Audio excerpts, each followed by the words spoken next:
why don't we start, before we start talking about the individual ways we do things, just for everyone to say in a couple of words what kind of astrology you do, what kind of concentration you have. Is it Vedic? Is it Western? Is it, as you said, Babylonian or something? What kind of school you concentrate on, if there is anything like that going on, just so that everyone that's here can have an idea about all the other people and their general approaches, and then we can go deeper into it later. So we have a bit of a general impression about each other. Some of us have been talking quite a lot already in many sessions, but some are new. So if you guys want to say what your approach is, what kind of an astrologer are you? I think I mix all of it. Mm-hmm. I mix the harmonics, tropical, sidereal, Babylonian, all of them, because they all ring true. But I include all of them in.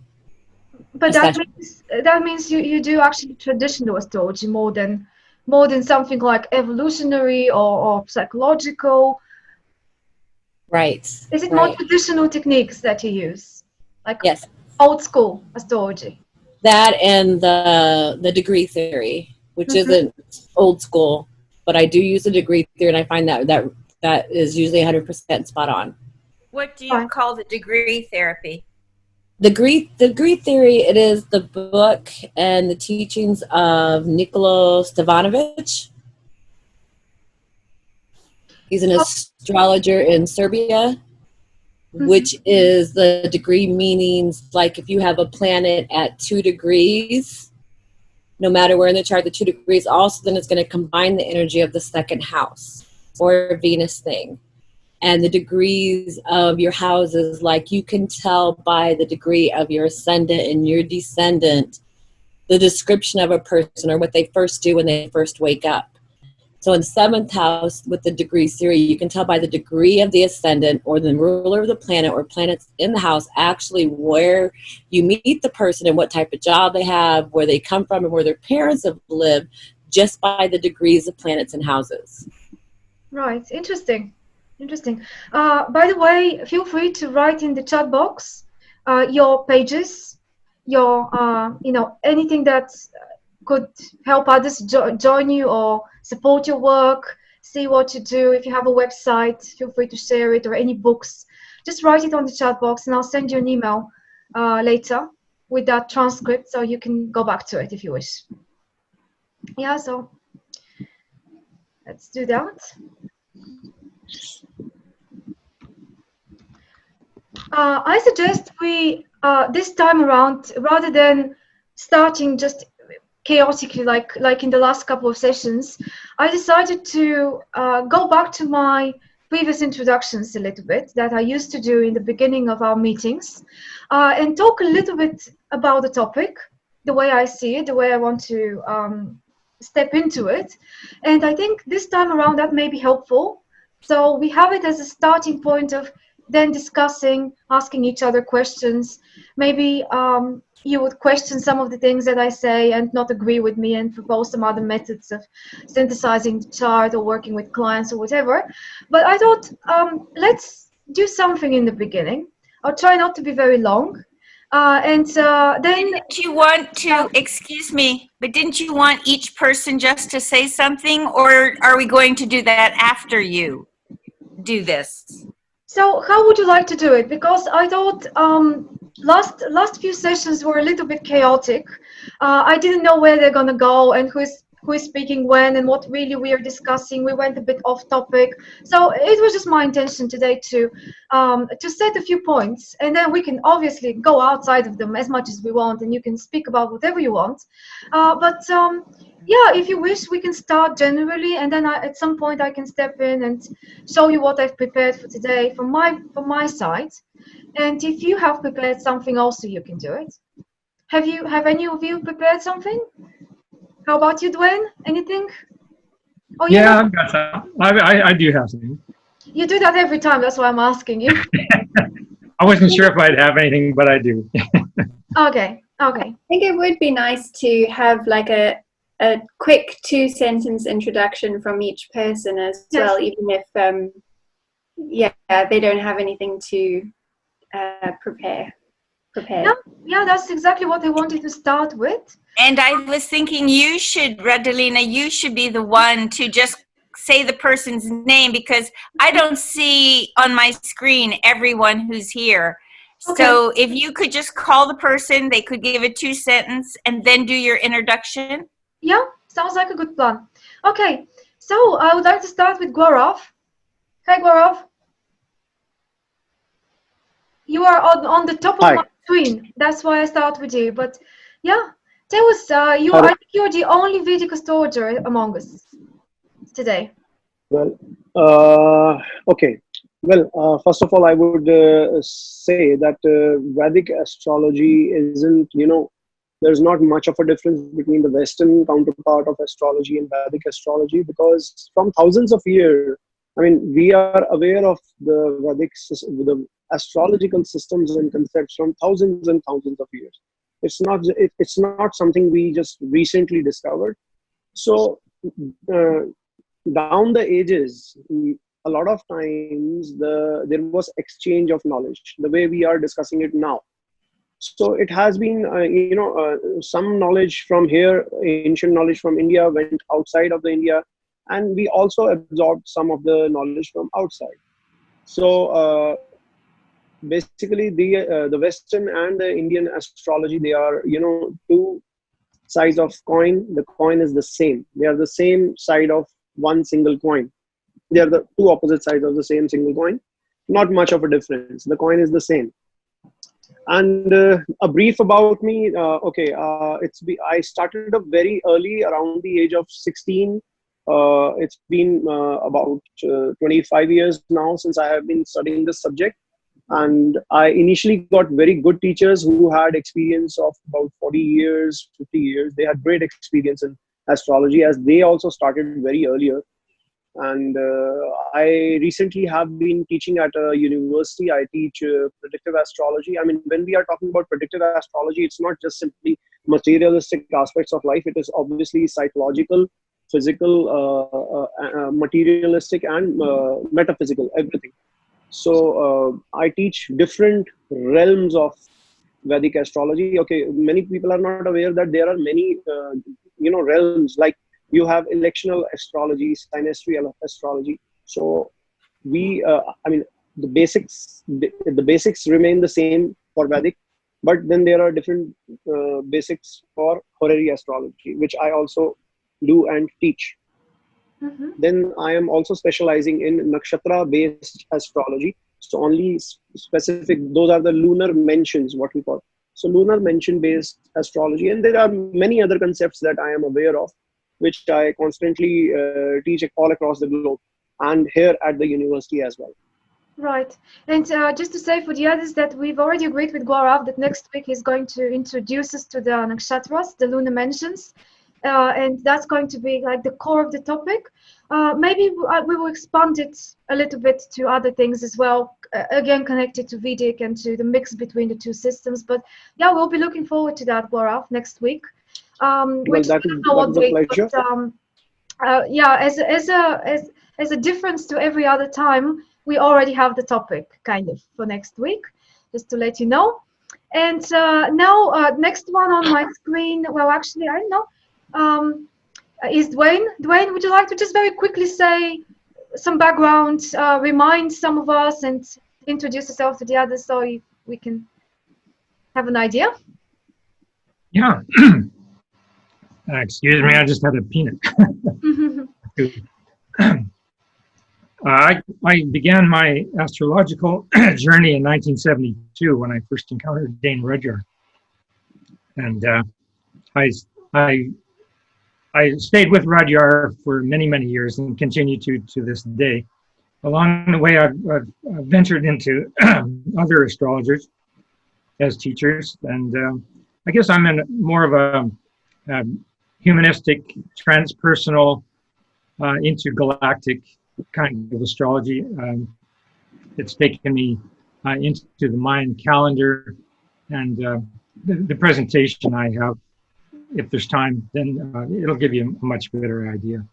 Right. I never asked before, but do you actually provide consultations to people, or is it just your own personal use and interest, and like for other ways of using astrology? Currently, I'm not doing consultations, but there was a time when I did, based on the astro mythology that I've been crafting. I have a set of readings that I do for that, but they're based in the lunation cycle and the progressed lunation. Right. Yeah, that's your concentration of interest. Yeah. And Yeah. to say for the others, if you don't know, Dwayne has a lot of information on his website about techniques, completely new techniques, ones that I've never heard of. I think some of them you developed in the connection between the lunar cycle and some other traditions, like the Mayan tradition and other things, which I'm still to explore. But I think you're going to discover some very original material in his website. All right, next one is Stephen. Stephen, tell us a bit about your astrological background, if you want. Actually, it's very similar to Dwayne's. I was exposed as a primary interest in Dane Rudhyar because academically I was in a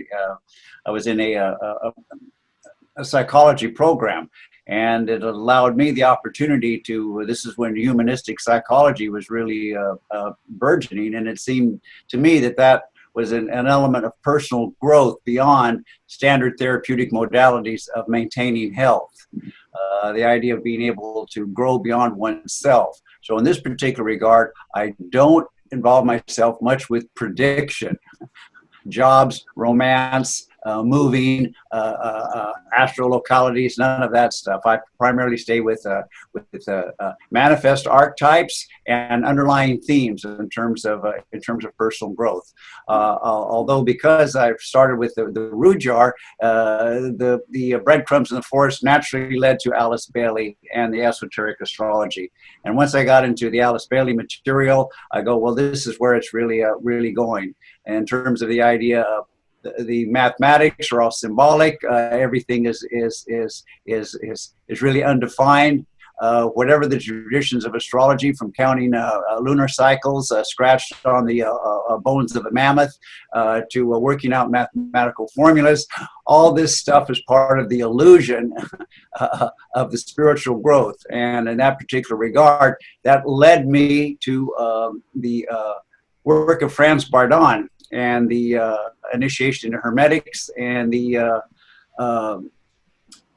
this connects to the Sabian symbols, that the 360 genies of the astrological wheel. So what I enjoy doing is I will go and take the Sabian symbols, but I'll also go to the Bardon material, and I'll see which particular planetary intelligence is associated with a degree, because it seems to me that people's lives reflect archetypically in interests, and there are underlying metaphysics within each person's life that they're not always aware of. But a lot of times when I make these correlates between the planetary intelligences with the Sabian symbols and the planetary correspondences themselves within the natal chart, there are inclinations of what an individual is interested in, following soul growth. And so I'm involved myself more with soul growth rather than personality manifestation. And the other part of it is cumulative birthdays. So as an older guy, I'm interested much more in personality soul fusion than the idea of like what's going to be my next job and where should I move to get that stuff. It seems to be literally too mundane for my interest. But that's how I approach the work now. Right. All right. Thank you, Stephen. And now moving on to Paula. Hi, Paula. Yeah. I was a bit of a child mystic, so that's how I got into it. I was quite into the occult, things like that. And it just moved on from there. And then during my teens, I came across Liz Green's work, and particularly Saturn, because I have a really tight Sun-Saturn square, and like my chart, mine is chart, so it made a lot of sense. It ran true for me. And then I started following up all of her work and with Howard to support us. And I did attend a few of her lectures in London years and years ago in the early 80s. I had a reading by Howard to support us when I was about 19. And that made a lot of sense to me as well. So it just went on from there. And at the minute, well, I've just finished a diploma in psychological astrology that Radalina was also part of, weren't you? So, and I'm about to do some case studies to get my actual diploma, like I've got the certification, but the actual diploma. So I haven't actually started any consultations yet. But that said, in the meantime, I've got into the 13 sign system, and I'm just exploring that at the minute, and I want that to sit, it seems to sit right with me.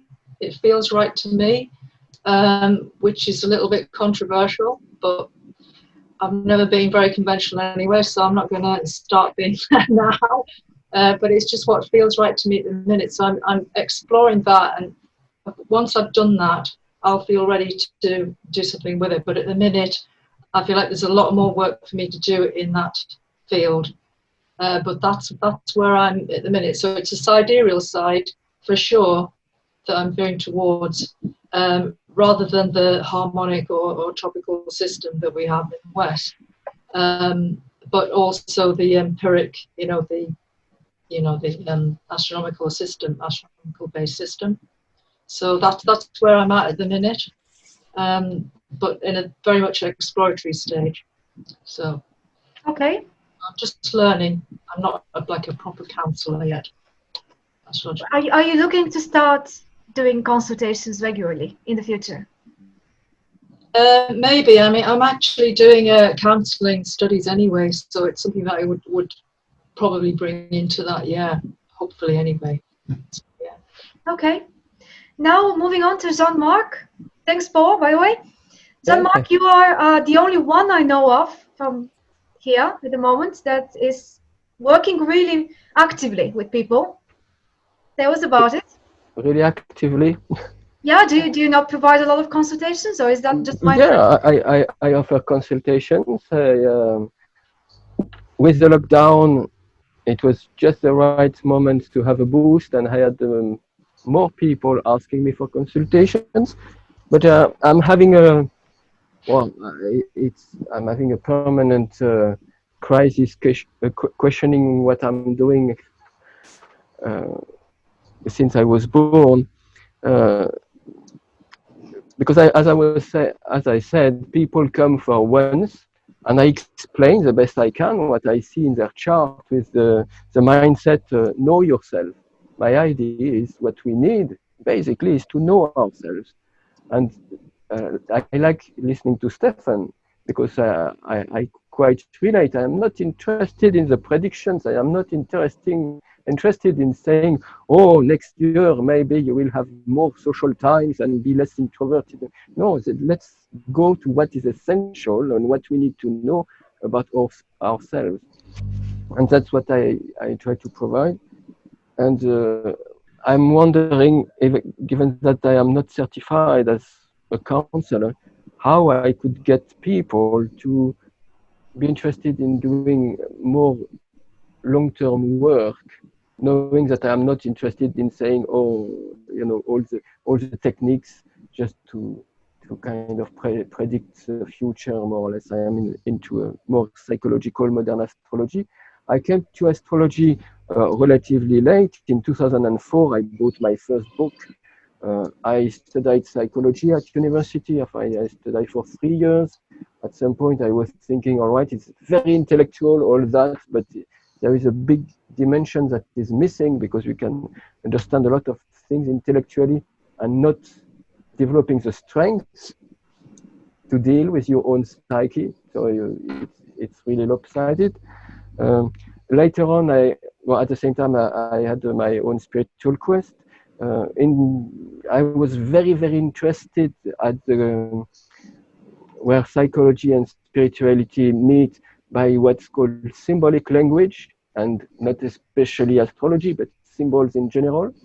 and I became a storyteller and very interested in all these stories told in various traditions across the world, because a lot of wisdom is passed through stories. And at some point, I was thinking, yeah, but astrology, I like these symbols, and I know that it's also more attractive to people. So I started into psychological astrology, which is very, very interesting, but it's just one branch of the tree. Yes, yes. Okay, yeah, so your concentration is very much like mine on the psychological part of things. Now I'm gonna ask Gabriela for a few words if you want. Gabriela, you were also on the course that Paula mentioned, that psychological astrology course we just did, which is actually based a lot on Jung's work, Carl Jung's work as well. It was a mixture between psychological techniques in astrology and depth psychology, which I think they are so relevant, so connected as well, especially if you're familiar with Dane Rudhyar's work, because Rudhyar bases a lot of what he writes about on Jung as well. So it's kind of going full circle to me, that sort of approach. But yeah, tell us, Gabriela, what approach to astrology? Oh, well, I guess my mom used to take me to mind, body, spirit fairs when I was a kid. So I got interested in them at that stage, in astrology at that time. And then I became a meditation teacher in my 20s. So I had quite a spiritual path for about 10 years doing that. And then I decided to start working, and when I started working, then I had the money to pay for doing some studies. So that's how I got onto the psychological astrology course. But yeah, I've been doing it for 3 years, which is really short compared to, I think, many of you. So I still feel very new to it, learning a lot.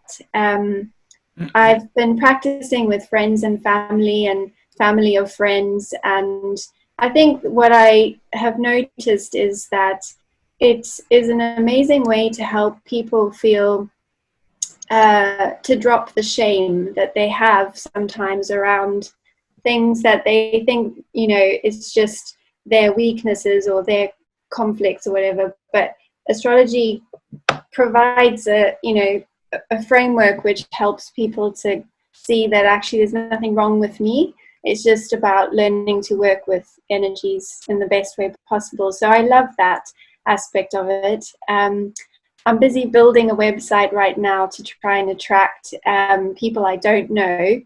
Probably won't charge very much initially, but just to get the practice in. And so I'm very interested to hear what everybody has to say today. All right. Thank you. Lauren, your turn. Okay. I was introduced to astrology when I was 28, and I lived in Ibiza, Spain, as the music teacher of their international school there.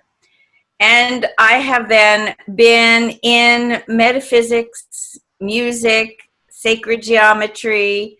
I studied many years with Drunvalo Melchizedek and the sacred geometry there. I started out as a mathematician and then switched full-time in college to a conservatory of music to educate in music. So I was introduced when I was 28 to Dane Rudhyar's work and got my Sabian symbols, and that has always remained important to me. And now I am working. I also worked from about 98 till now as Sky Medicine Horse, as a counselor, minister of in the clairvoyance, clairaudient, and into light work, going inside the chakras and the rings and everything, and assisting in energy work. But what I have found is now I am doing astrology full time. During especially this time period, it seems like a new time for me, and I'm just reading as much as I can. I'm mostly of the humanistic, psychological, intuitive astrology, I know I say intuitive, but it's based on putting together. I'm very interested when I look at a chart of what are the paths of flow for a person and what are their challenges. And I really focus on that for them. And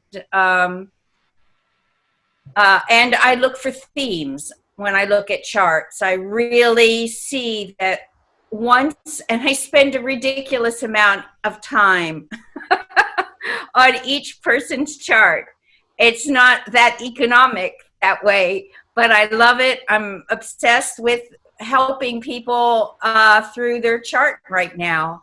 And whatever I can do to help, I recently just did a 1-year-old person's chart, and for the birthday party, it was like instead of the clown, they had the astrologer by Zoom come in, and it was fascinating and wonderful. And everybody laughed and had a good time. And they have the recording to see what happens as he grows up, as well as doing someone who's sort of in crisis at 17 years old. And apparently it was right on target for him. So I feel like I'm a full-time astrologer now. I keep getting books. Books are coming in the mail, and my spare time is reading more and more. I discovered I have a few more Dane Richard books than I thought in a closet. So I'm happy, and so I think it's the geometry too. I'm such a big geometry person. I love sacred geometry. All right, Michael, how about you? Well, I wish I could say that I have an illustrious or impressive background like everybody else does, but the last 30 years of my life has been spent as a chiropractor, and I've just recently retired. And coincidentally, I retired right at the very beginning of the pandemic. It was crazy how that happened, but I guess the point is that and especially during the lockdown, I had this opportunity to really step onto a path that has always kind of been in the background. And occult sciences have always intrigued me, but I've just never really had the time to fully devote to it. And now I do. So, I've had dalliances with Kabbalah and tarot cards and some other occult sciences, but for some reason, astrology has just grabbed me, and I've just run with it. So for the past year, I've been enrolled in the Noel Till school, and I'm getting actually ready to complete that certification probably next month. And now it's a matter of what I'm going to do with it and where I'm going to go. I think it's a very grounded and very practical foundation and a springboard for whatever else I choose to do with it. So, there is a mundane aspect to it that perhaps can be valuable for people that are looking for some, maybe some clarity or some insight into where they're at or where they're headed. So I think that's good from that perspective, but I think it was Stephen that said that what really interests him, and I'll just paraphrase, was the evolution of the soul. And that is just, when he said that just really spoke to me in terms of, as a reflection of where ultimately I want to go with this. I don't know what that means and in terms of where that's going to take me. But that's what's driving me, I think, right now is just understanding the nature of the soul and the evolution of it and what that might mean for future lives and all of that. So that's just kind of where I'm at. I'm just a student and I'm a little overwhelmed by the width and breadth of astrology and all there is to offer. I'm like a hunting dog, and I just keep picking up these trails and these sniffs and these smells, and going this way and going that way, and perhaps it's a reflection of my Virgo sun, but it's all just very interesting and compelling to me. But luckily, I found a teacher at the Noel Till School here in my area, and she's just so wonderful. But it's allowed me to focus, at least at this point in time, to accomplish something. But after again, I reached that or complete that certification, it's wide open for me, and I'm not sure where I'm going with it. But so it's a little overwhelming in that regard, and trying to figure out exactly what it all means for me personally, and perhaps on a larger level, what it means for what I can contribute to the collective. I don't want this to just be about me. Ultimately, it may be, I don't know, but at the same time, I certainly would like to apply it. And because there's so many people out there, again, that are looking for some kind of life is so complex, and people are looking for some clarity and some perhaps at times purpose, and what is this all about? And at some point, hopefully before too long, I'll be able to contribute in some capacity. So that's my story, and I'm sticking to it. Okay, Michael, thank you. Isabella? Hi. Hello. Well, I learned about astrology when I was around 15 years old. So I've been studying it for 4.5 years.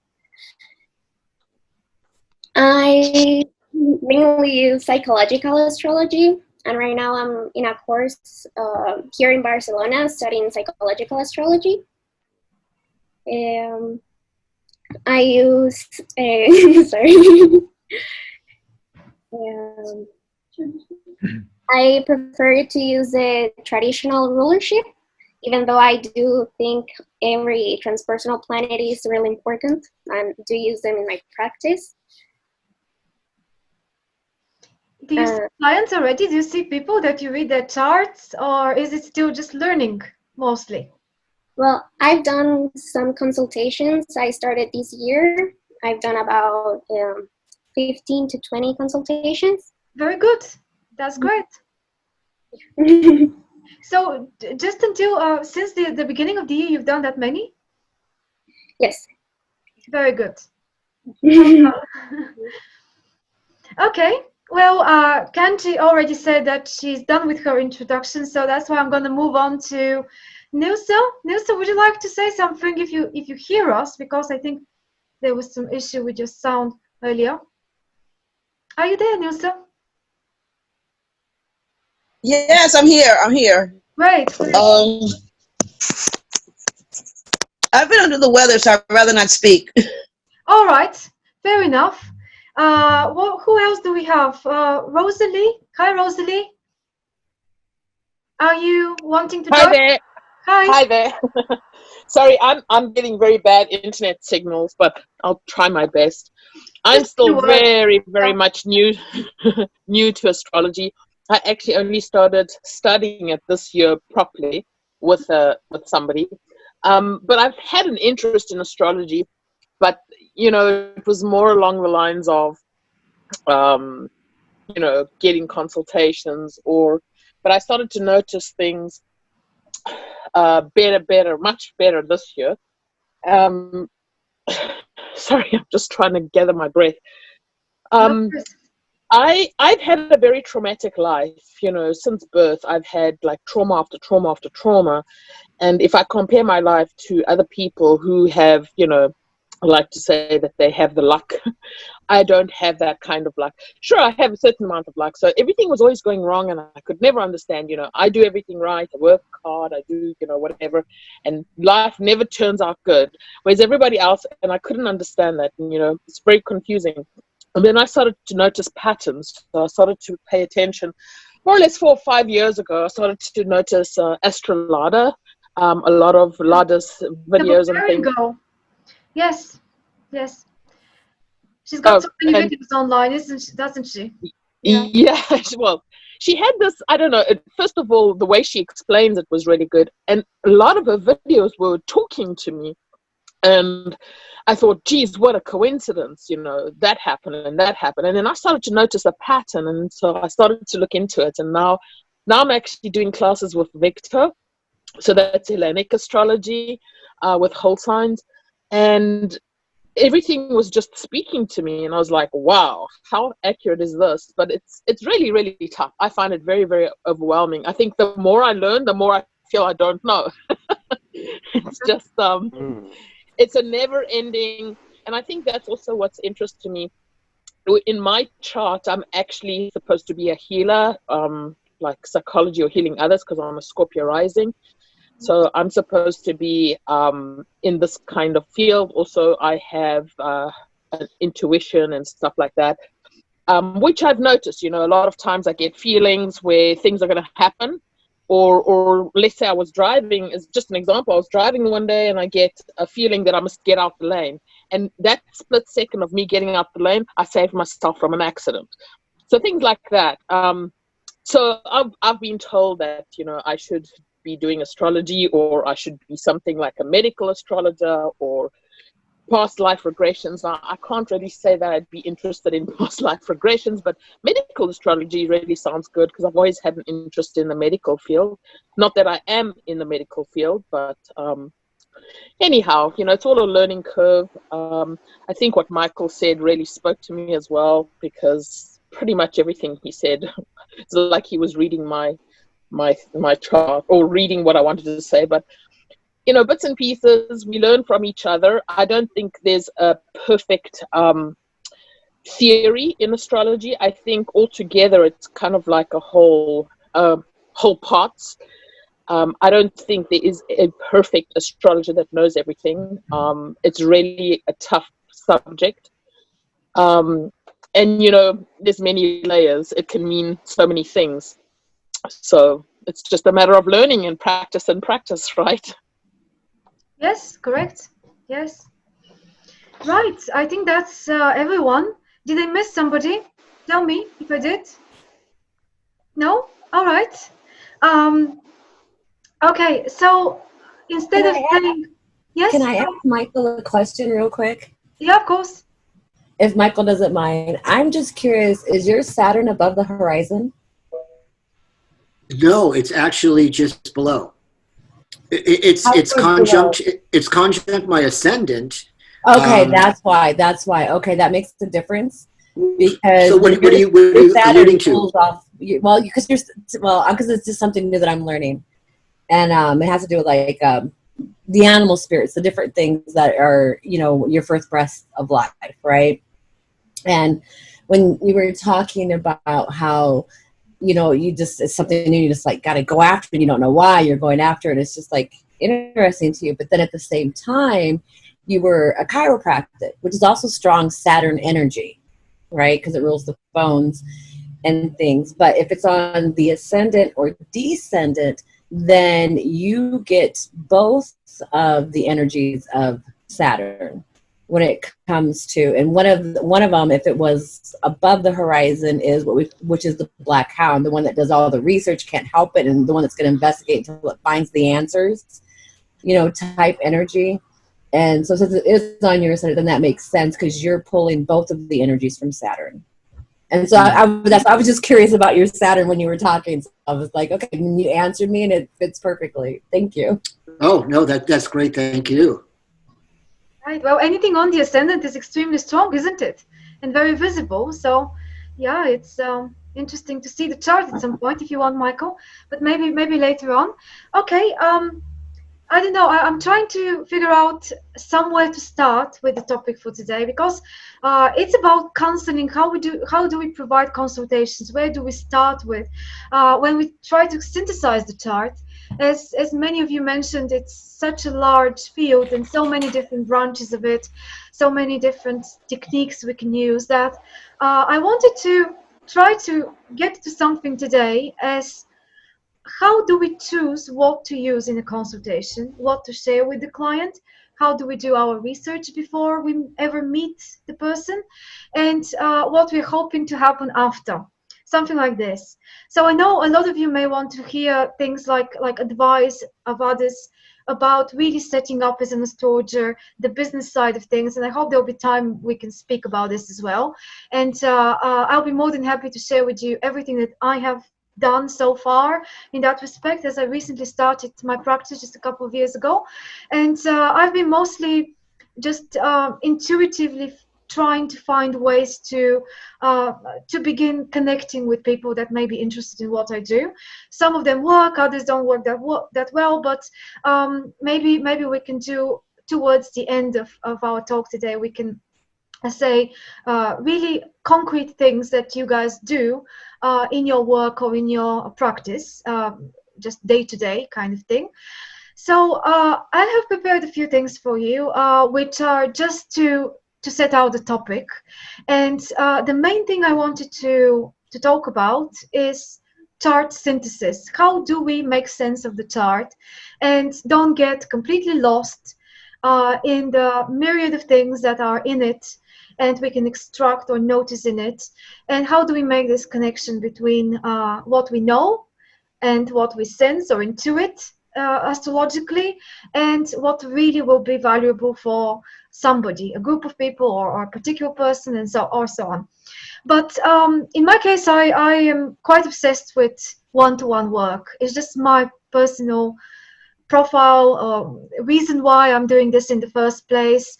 The way I think I personally could be possibly helpful is by applying this in a situation which is very much a counseling type of situation, where somebody is trying to figure out not a prediction, not a concrete question about what to do about a certain thing or how to approach a certain thing. Well, ideally this answer will come up to naturally from themselves if they are interested in the general psychological analysis that we can make about the things that they're facing through the chart, and then they can make the decision on their own. I never give concrete advice. That's one of my personal principles, and not quite interested in predictive astrology or techniques of analyzing mundane events or something like that, even though some of these things can be extremely interesting and can tie into other psychological work. But let's start with this thing so I don't lose track. And of course you can stop me at any time. I need to share my screen with you. Just give me one moment. And here we are. Let me know if that's all right to see. Is it good? Right? Okay. Well, these are just a few phrases that I've prepared. Nothing large, nothing long. It's just a few tips and techniques which I think will be useful for us to have in mind and to discuss them, if you wish. I have used a lot of the information here through a book by Stephen Arroyo, one of my favorite authors. And you know that Arroyo is a student of Rudyard, even though he's got his own method of consulting and practicing. He's a couples psychologist, or was in the past, I think, a relationship psychologist, and is really concentrating on that psychological side of things, of how to use astrology to help people, not just in their spiritual growth, which is always like an end result to a longer process of learning it and exploring your chart and other people's charts. But he's quite concrete and he's very practical, very good for, in my opinion, he's very good for starters, for if you're not a very advanced student and you want to have a proper introduction into the main tropical astrology steps and points, then I always recommend him to beginners. I don't know if you like his work as well, but the book that I based a lot of what I'm going to tell you today is this one. And that's not a very popular book. You can get it online as an online book, and it's more a compilation of articles he wrote. This is the very last thing he wrote, and there are so many practical tips and advice here in this book on how to practice astrology in real life with people that ask for your advice. And he's concentrating so much on things to do with synthesis of the chart and making sense of it as a whole picture. So yeah, I learned a lot from this book. I really recommend it to you. Now, I have divided things into two groups, two categories.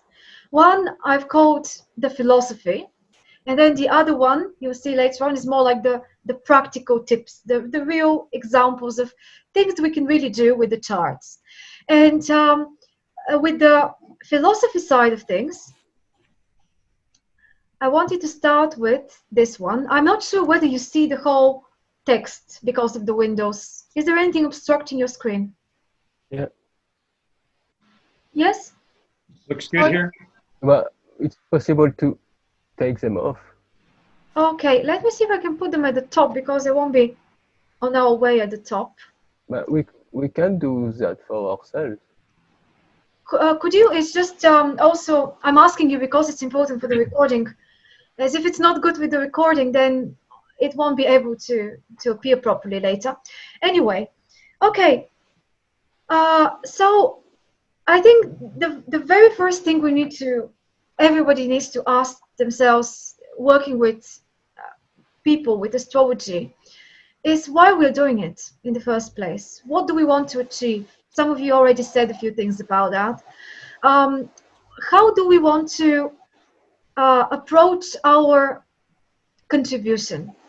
And a lot of this has to do with who we are as people, what is our own astrological background and chart, what we feel attracted to, and so on. But this is something that Rudyard stresses on so much, the purpose of the consultation.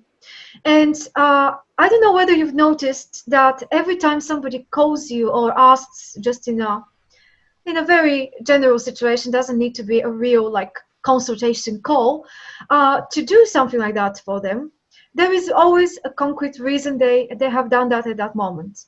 Something is either bothering them, or they have reached a stage of their life when it's just before a crisis point, which can be traced with the transits and the progressions. And in the moment you do that, you can figure out why this person is contacting you in the first place. And that can be a very good tip on what to then concentrate on as a team in the chart. That's what I normally do. But here in this purpose of the consultation, I'm thinking more about why do we get involved in it in the first place, and that from that question comes the answer of what kind of astrological work you want to do. I've been thinking a lot before I started. Do I want to write articles? Do I want to make videos like people like Astrological or all sorts of people at the moment it's become very, very popular to create educational videos online and to talk about different topics, and that's how they teach or they promote themselves or whatever. And that's more the teaching side of it. I do love teaching. I do love explaining. That's something I have always wanted to do, and something connected to psychology and to being able to provide psychological help. But for me, astrology was just the moment I found it a few years ago was an immediate click of a tool for self-understanding and understanding of the workings of other people, their motives, their potentials, and the way they can consciously guide their own choices in life through the tools that we've got here with astrology. So that really got me started and motivated, very, very obsessed even at some moments, very Scorpio like obsession of doing that all the time. And the reason why I study it, the reason why I buy all those books and organize those meetings with you, is because I want to become a better and better counselor over time. That's just my own choice. But I noticed that other people are a lot more talented in other ways of applying astrology. And I think if you want to do it, you don't have to be necessarily a counselor, one-to-one, talking with the person, astrologer. That's not for everyone, I think. I'm not even sure that's for me. But I've noticed, for example, that Jean-Marc is a really good storyteller when it comes to writing, when it comes to, expressing an idea or a comparison or something like this, very shortly, very concisely, but really to the point and as an illustration from real life. And that's something that I struggle with. That's not how I will be able to function most of the time if I want to do it. But you can be a very good writer, a researcher. Many people choose to be more scientific about astrology, something that I don't like for myself that much, because I really want to not use this as yet another science that demonstrates to myself or to other people how smart I can be, but it's more to do with how it can help and how it can be a trigger. As most of the time when people come for the first time to us for consultations and they've never heard about it, they've never had a real, they've never studied it for themselves, the best we can do is to trigger their interest in self-exploration and self-knowledge, and also give some sort of validation that what has been happening or what has been, they have been thinking or experiencing makes sense in the context of their birth potential. So I will move on from this. This is just to say that I think we really need to have a philosophy about it in order for us to be effective in what we do. If we have any doubts about why we are in it and what we want to do and how we want to practice, then that doesn't help at all attracting people to us or making us, how can I say, somebody that is trustworthy for consultation work. So you definitely don't need to know everything, I think, but you just need to be focused on your strengths as an astrologer, and that's what I'm trying to do. Then the next thing is looking at the chart as a whole. Many people, I think, make that mistake and get lost in the detail and get lost in all those individual small bits and pieces and details, and try to interpret, how many books there are out there, the cookbook style books that try to interpret every single aspect, combination, position of something in a house, let's say, whatever it could be, separately, individually, and without making without trying to synthesize and to look at the chart as one whole picture. Very similar to how if we're looking at a picture as a piece of art and we only look at one corner of it, it will be very, very, very difficult to make sense of what really is shown there and how we can interpret it. So that takes a lot of experience, I think, and a lot of underground knowledge of the basics, of the specifics, and also it probably will help a lot if we have read a lot of those, straightforward explanations about aspects or whatever. But if we concentrate on them literally, then it's going to be, I think, extremely difficult to make sense of the chart as a whole picture. And you know how everything there is interrelated. We don't just have a Mars in Libra in the 7th house, for example. That Mars speaks to the other planets by aspect. It is part of a scheme. I very much like to, when I meet the clients for the first time, they don't have, let's suppose they don't have any knowledge of astrology, and I'm trying to introduce them to the way I would interpret their chart, because every astrologer will give them a completely different interpretation. Everything will be correct, what they say. Everything will be probably true in terms of what the chart shows, but we all have a different approach, and we pick up from the chart different things that we concentrate on. So anyway, I try to make it clear for them how I work and how psychologically I'm inclined to work. And I never, almost never, I get a question about predictions, even if they're curious, even if people are usually curious, because unfortunately, astrology still has this reputation of fortune telling, mostly among people that have never been in touch with it for real and studied it themselves. I thought in the beginning that I would have to explain myself a lot, that there will be so many people asking me about things that I would like to disregard, or I would like to make clear that I don't want to get involved in.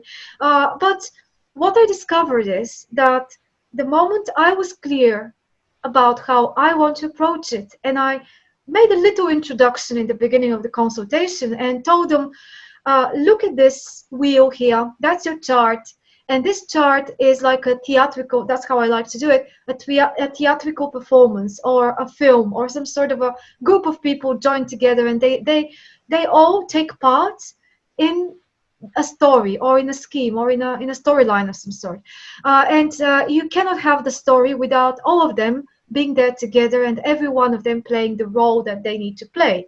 And that's how I compare the planets to. And the moment I introduce it this way, we're on the same page. And if they are more interested to go deeper, then I go deeper. If I see that the person is preoccupied with a particular issue at the moment, then I do my homework. I usually spend about 2 days before. That's my condition. Give me if you want a consultation, it has to be the details of the birth details need to be sent to me at least 2 days before we actually speak. So I have the time to investigate. And I've got Mercury conjunct Pluto in the 6th, so that's how I do it. I'm not saying that this is the right way for you. You can do it in a completely different way, much more intuitively, quickly, whatever. But I try to go through a process, my own process of interpreting it and analyzing it.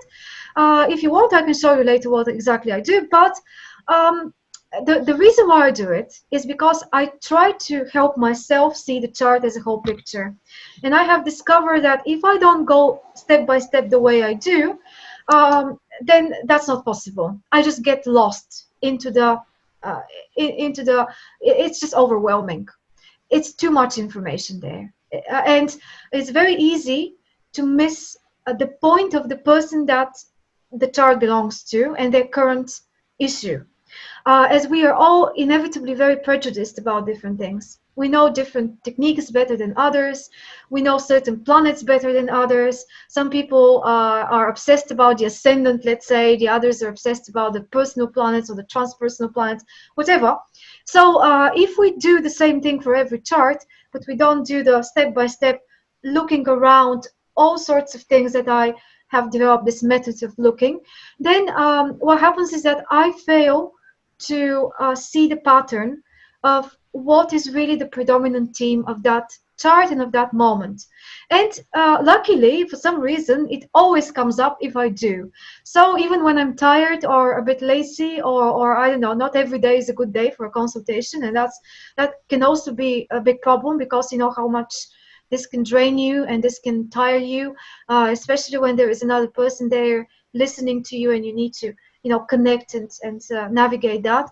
But I try to stick to that method, because if I don't, I discover usually during the session that I have missed a very important thing that I was able to see and to concentrate what I talk about there, because what ultimately we need to do, again, part of this philosophical approach of how you do it, is to select just a few techniques. We cannot use everything that we know about, for at least that's how I think about it, because there is a certain threshold, I feel, that if you all overwhelm yourself with information and analysis, you're losing track of the big picture and you're not able to translate anything useful to the client. When I first started giving consultations, I was making this huge mistake of thinking I need to know everything, and I need to demonstrate to the client that I know everything, and I need to cover absolutely every planet, teach them techniques, explain to them how I come to certain conclusions, which they're totally not interested in, and that's none of their, it's not at all helpful for them, and they get overwhelmed, and ultimately it becomes a lecture and not a consultation. And what I think later this comes with experience. Obviously, it's not that easy. It's probably the most difficult thing to teach yourself to select and to cut, really delete from all the things that you have listed in your piece of paper before meeting the person, what you want to talk about, what you want to cover. I edit more and more every single time, and I discover that not only the consultation is not suffering from that, but it's getting better, and the person is able to extract more. The only times when I make an exception is when it is another astrologer or another person that already has astrological knowledge, and then we speak the same language. But I think we so often fail to realize how difficult it is for lay people that have never studied this language to listen to us when we use terminology. And I think the better the astrologer is, the more they have learned how to translate in real life words, and even more colorful language, which is approachable, which is clear, what they're talking about. And I really like that saying that if you really understand something, you should be able to explain it to a 5-year-old. And I often try to imagine that I've got a 5-year-old in front of me, and I need to try to get to that level and still talk about the essence of the message of the chart. So yeah, we need to be selective. That's what I had in mind here. Then this using our sharpest tools is my point here is that's by a royal, by the way. It's not my idea, but I think he's so right here. We won't be able to know everything, but I don't think we should be starting by the fact that there is so much we don't know. As I think it's enough. You see how all the different techniques, all the different methods of using astrology somehow always bring us to the same conclusions. Whether you use Vedic or traditional or whatever you do, if you are really interested in helping the person and listening to their background story as well, making that connection, and then going back to your technique, whatever technique you have become better in, you're always going to be able to help with something. And I don't think we need to use everything, but the more you use your sharpest tools, or the things that you mostly you have tested the most. For example, you have been observing the sun moon ascendant mixture for a long time, and you know how that works.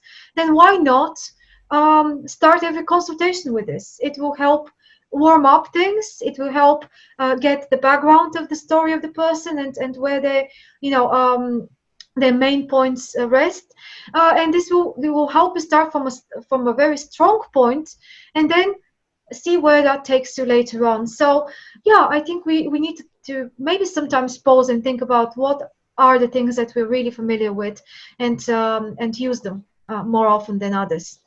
Then the next thing is something that Stephen talked about, Jean-Marc talked about a bit.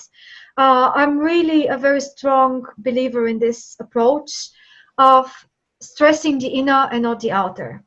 I don't think we can be providing anything valuable to people as advice if we answer questions like what to do, how to act, how to solve a thing directly, or what is going to happen in the future, even less. It's a transition, a bridge I think I'm meant to provide to, from the point of view of them understanding themselves a little bit better than before they spoke to me, and their inner workings, their inner motivations, even the unconscious ones, the ones that they either don't realize they have or they don't want to admit they have, giving some sort of validation. Then that I think gives a very good starting point of making their own decisions. And if I look at the chart before seeing the person and before knowing anything about them, and I start imagining all sorts of, guessing all sorts of things about their circumstances, real life happenings, then I'm very likely going to make a big mistake and mislead myself. Arroyo, by the way, is talking about an example from his own life in this book of how many years ago he approached an astrologer by mail. I don't know if maybe you know about this. And he asked for a chart reading. And that guy was very good, very thorough, very knowledgeable. And he made a very long report about the chart.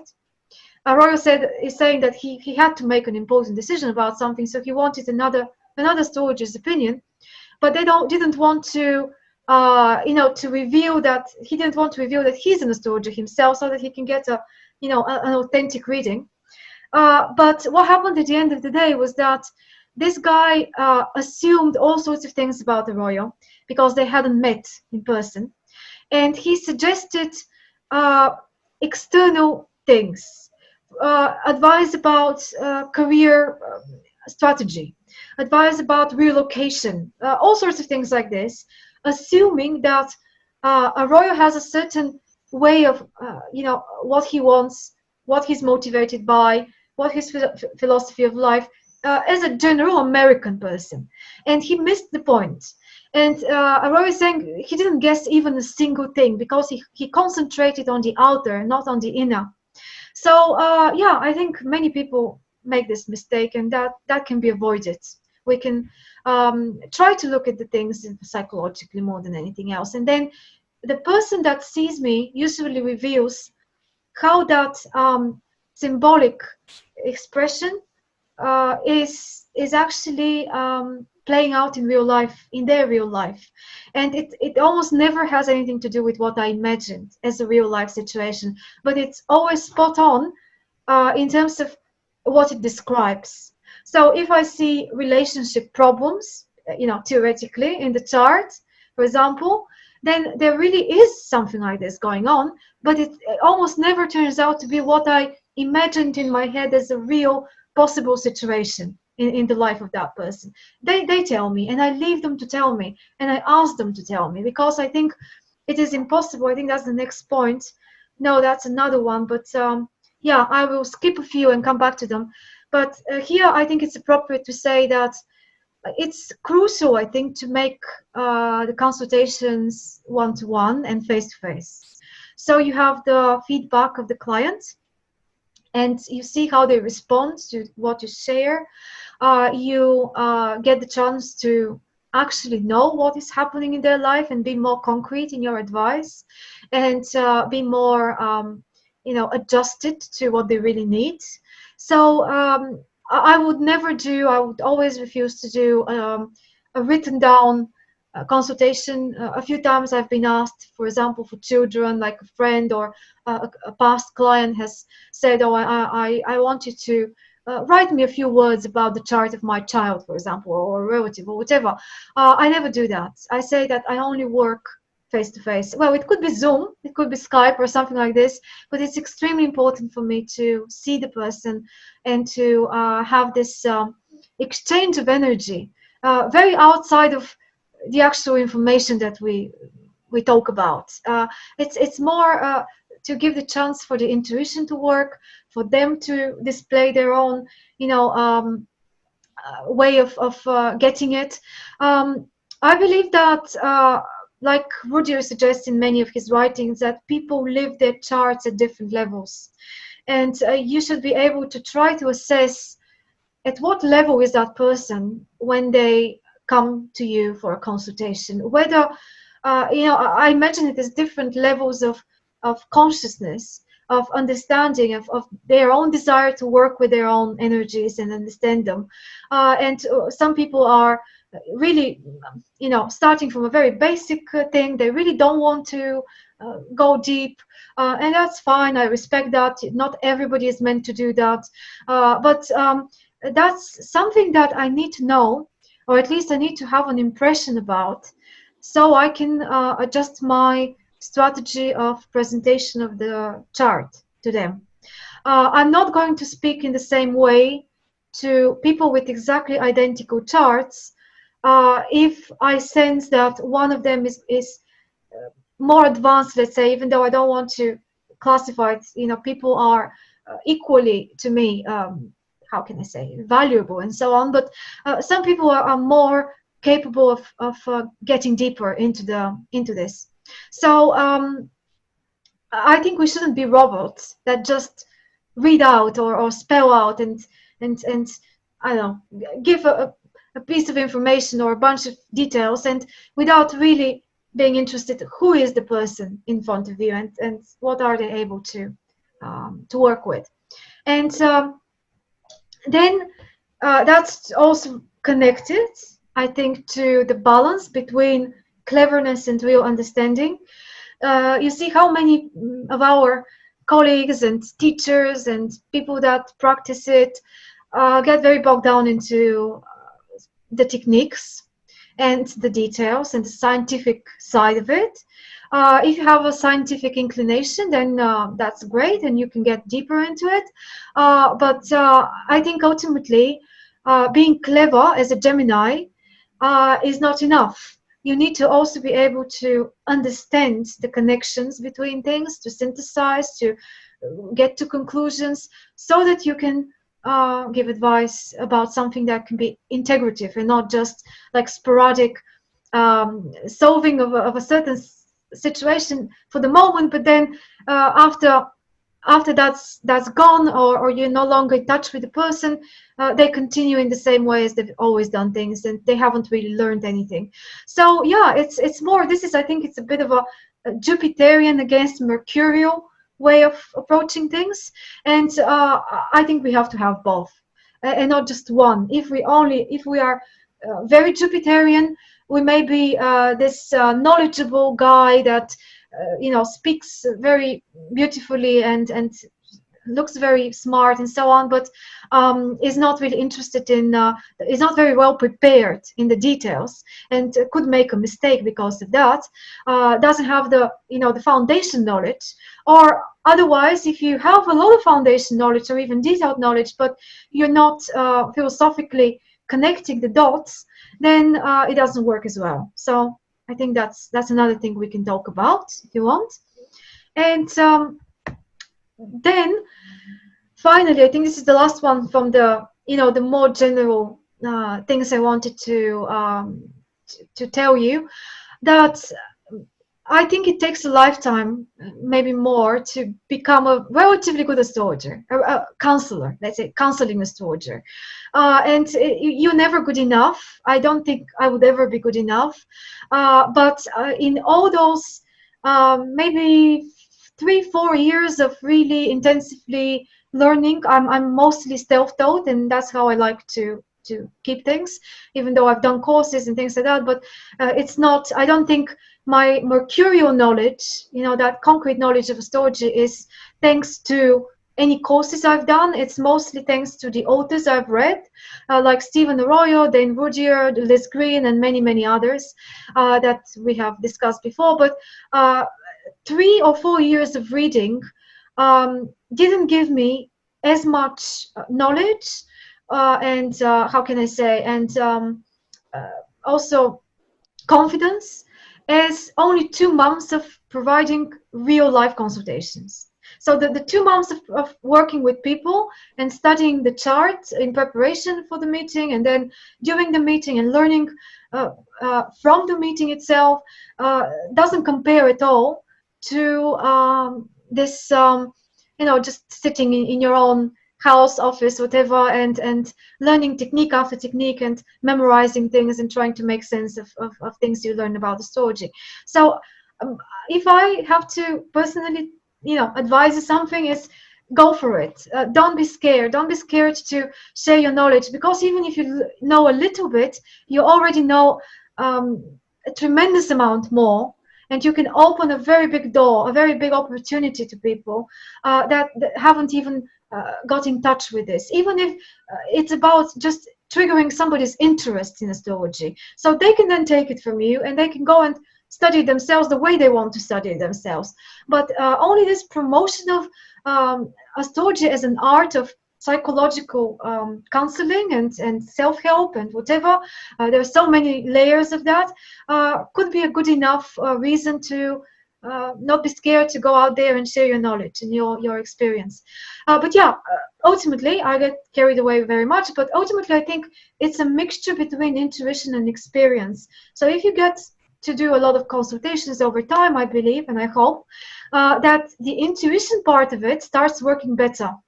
And ultimately, that's the one that guides me. I don't think that the conclusion about the chart is to do with this analysis that I do. It is to do with it, but it's mostly to do with now having all this knowledge. Then you'll notice at some point that almost like something clicks, and you're able to intuitively notice different things in the chart as unifying patterns without having made a list and gone one by one to every single step, but you kind of start seeing it easily, integrating it easily. So and that I think can only happen with experience. We already covered that. And then yeah, one more here, final one I think, is that we are the astrologers we are because of the people we are. And to me it's a lot easier to advise a client about their chart than to advise another astrologer about how to do their work. You can do, I mean, I'm sure that everyone can intuitively sense what you need to do just because you have analyzed your chart, mostly, your own strengths and potentials. And that should be the guiding light. That's my guiding light. I don't want to push myself into areas of it that I feel like I won't be able to give my best because I just don't have the abilities there, the talent there. And I try to concentrate on those things that I'm really passionate about and interested in. But I think it's so worth it knowing that how much we are limited by, not just by our knowledge, but by our own background, by our culture, by our experience, everything. And that's another way of saying you can never be a perfect astrologer, because nobody is a perfect astrologer. Such a thing doesn't exist. And if there should be, I think, just one ingredient there that needs to be there every single time, whoever you are, is a genuine interest in helping others and a genuine interest in astrology itself. And then it works, at least for me. Now, the second part is the specifics, I call it. That things that I mentioned so far were general starting points that I always try to remind myself about, or to have like a guiding principle kind of thing. But these are a few things. I think they're just 4 or 5 things that I picked as specific techniques or specific ways of where do I begin with the chart. If I'm a beginner counselor, or I want to just develop some sort of methods step by step, or to pick up a few things that I think are relevant. So many people start with the big 3, the sun, the moon, and the ascendant. I also sometimes begin the consultation by telling people that there are certain things out of all of these many signs and little symbols in the chart that if we don't have a lot of time, if we don't want to go really deep and make a very comprehensive analysis, we can pick up those 3 things and try to limit our consultation to them, or to just at least make sure they know that these are the most important 3 factors in their character. So if you want to go to Arroyo's book, he's presenting a very original idea there about the sun, the moon, and the ascendant, comparing to electricity, how one is, I don't remember exactly what was what, but one is like a conductor of electricity, the other one is a generator. The sun is obviously the generator, the moon is the principle that actually distributes the energy, and then the ascendant is the conductive principle, and so on. So that's something that many astrologers seem to use as a way to understand the combination in the chart between moon, sun, and ascendant. You know for yourself how much this can tell you already. Maybe 90% of the person's motivations and issues are revolving around not just each one of those 3 by itself, but the way they have mixed together, whether there is an outsider among them. Very often, you know how say the sun and the ascendant are similar, or in a good aspect, or working together somehow, while the moon is the outsider, or any one of them could be, and that's to me a very good starting point for beginning my work with the chart. Then the ascendant itself is very often disregarded, I think, when we come to aspects to the ascendant. And I recently discovered how much more closely I need to look at the ascendant, not just the element and the sign, but also sometimes we see a planet and we think that planet is not aspected. But then we notice that it's aspecting very closely the ascendant. So I personally believe that an aspect to the ascendant or descendant, or any of the angles by, I mean, in that respect, but especially the ascendant, is a very important aspect that is active in the personality. The people use it, people express it. It's a very big part of their story and their, you know, what happens in the chart. And it also unlocks the expression of the planet that expresses this ascendant aspect.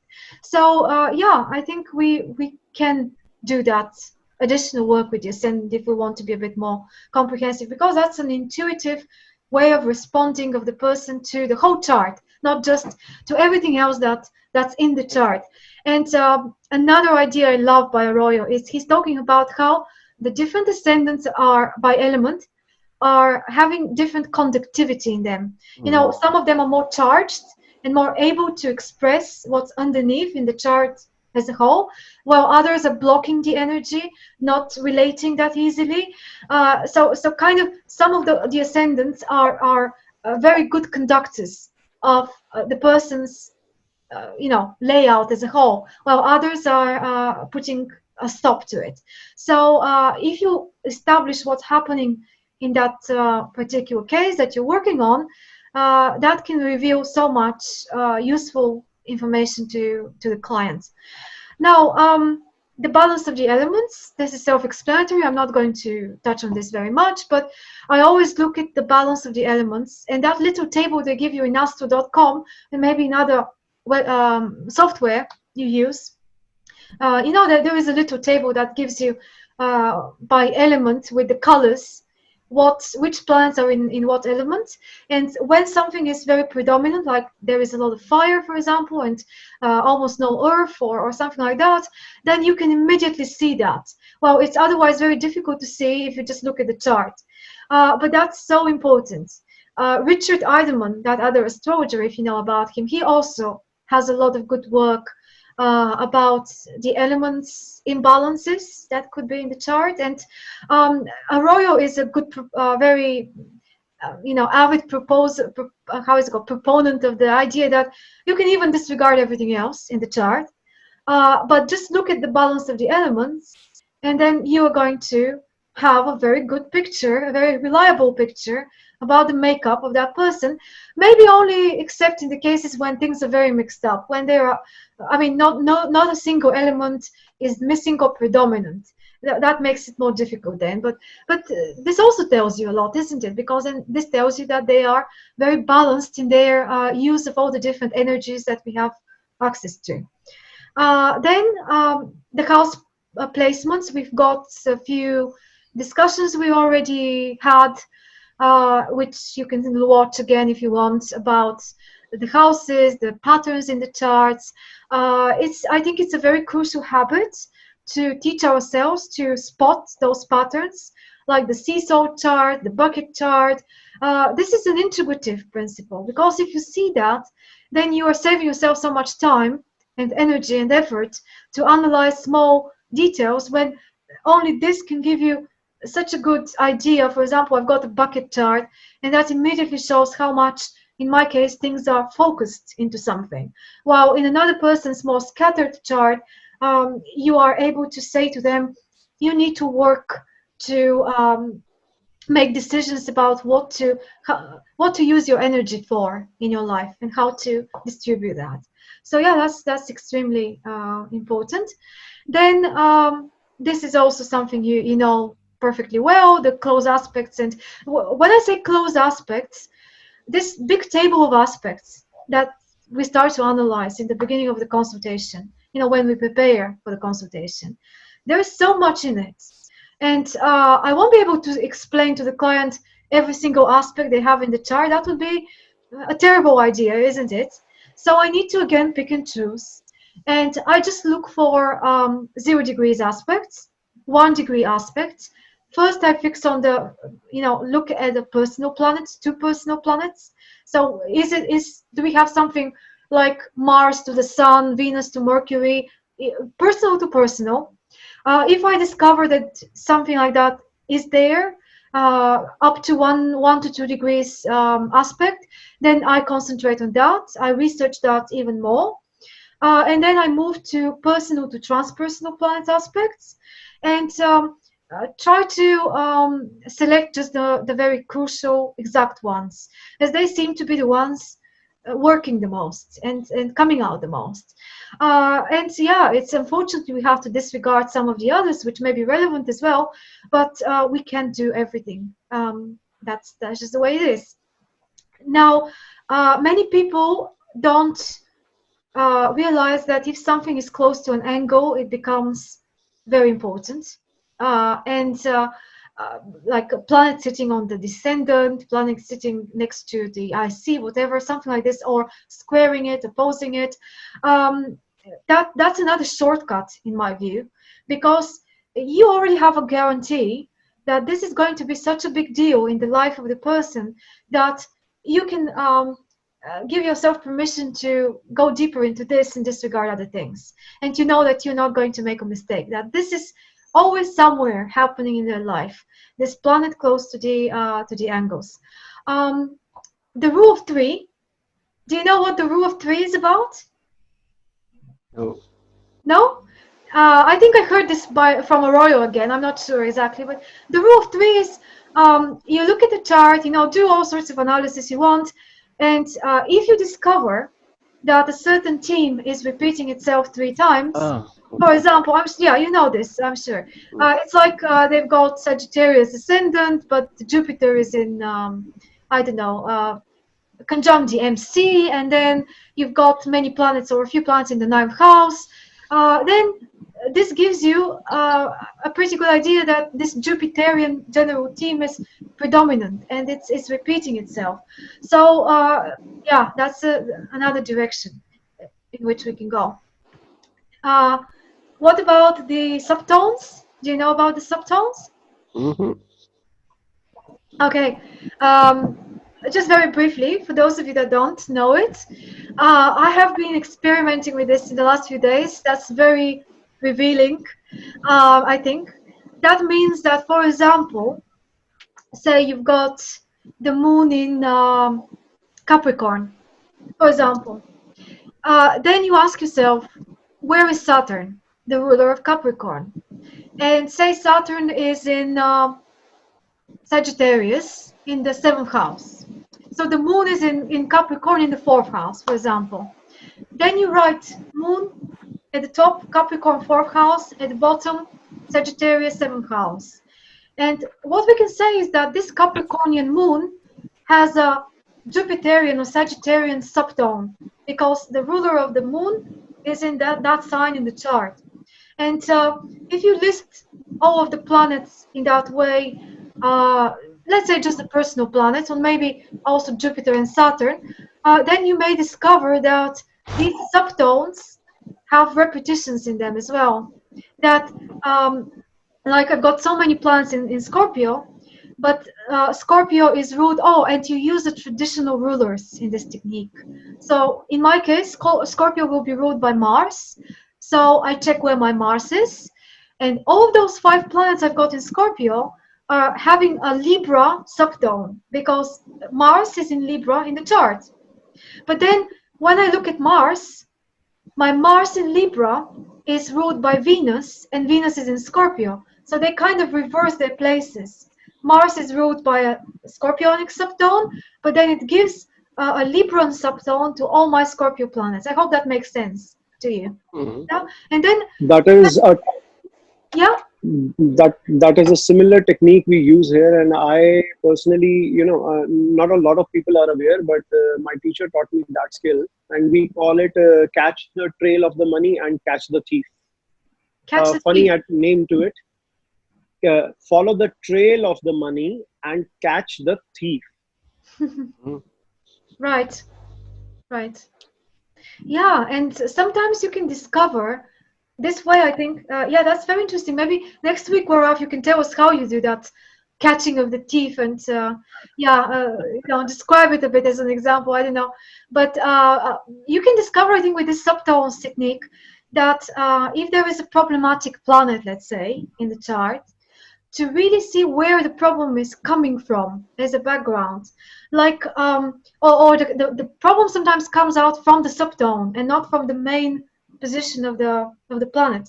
I had a case, for example, where the person had nothing in the personal planets in Sagittarius, but all of those personal planets, because they were either in Scorpio or in Aries, both ruled by Mars, were leading us to his Mars, and Mars was in Sagittarius, and this Mars was getting all sorts of difficult aspects in the chart. So then I figured out that the reason why the person is not able to really use properly their sun, their moon, a few other planets that were in Scorpio and in Aries was down to this problematic Mars in Sagittarius in the first place. That this is not really working properly. So yeah, this is just another thing that you can use. And let's see if there was anything else. Well, this old and new techniques is, I think, we ultimately may need to make a choice personally, everyone, of what to use for our analysis, whether to use old rulers, traditional rulers, or both, whether to mix up tropical astrology with sidereal astrology, whether to mix old techniques, more traditional techniques, with modern day, more, let's say, evolutionary astrology and psychological and humanistic stuff. It's about the choice of techniques that I think has to be made very carefully, because if we don't, again, it can be a very chaotic experience for us and for the clients. It doesn't really help. I mean, we can look very smart to people that don't know it, but I don't think that's gonna take us any further. And I personally prefer any technique which is more in tune with what people nowadays have as problems to solve, as issues to work on, and something that can be related to those issues. There are plenty of things in traditional astrology that can be used, and I don't disregard traditional rulers. I think they are very important, and I always have them both. Like talking about Scorpio, it's never just about Pluto. It's always about Mars and Pluto, and so on. But at the same time, I'm not a big fan of say things like sect or traditional, very strict rulership techniques. Yeah, they are valid. They're very interesting, and they give you another perspective. But if you're very strict with them, this can be limiting, in my view. And the moment of interpretation is, for me, the reason why people come when they come, or ask questions when they ask questions. And there is always a reason. And that's to do with the transits and progressions and all those other things you may want to do, like solar arc, the solar return chart. But this is more to do with it's important, isn't it? At what age is this person? It's the same chart, regardless of whether they are 25 or 55. It's the same chart, but it's not the same interpretation that we are meant to give them, not just because they may be a bit more mature now at 55, but also because they're simply at a different stage of their life. And this is going to be reflected in the transits, in the progressions, which is why I always do my simplified, not very detailed, but simplified analysis of the transits and the progressions when I do a birth chart interpretation. Maybe I'm not speaking about these transits and progressions to the person. Maybe I don't touch on them at all, but I need to look at them, because if I don't know what is happening to them at this moment. And I think this is very, very important to at least have a little look at this. Because what if you discover their Saturn return, or their Jupiter square, or even more important, Uranus opposition or something? What if their progress sun is crossing over between signs or between houses, or their progress moon is making very crucial aspects at the moment? Then you can't make the consultation properly, I think, without having that at least at the background of your mind, and then looking at the back to the basics of the chart to see what is being triggered at the moment and what is being affected. And so that was all I wanted to. I mean, there's so many other things, but I wanted to just give you a few ones. So then now you can say, do you like them? Do you have others? What do you think about all this? And yeah, I shut up now.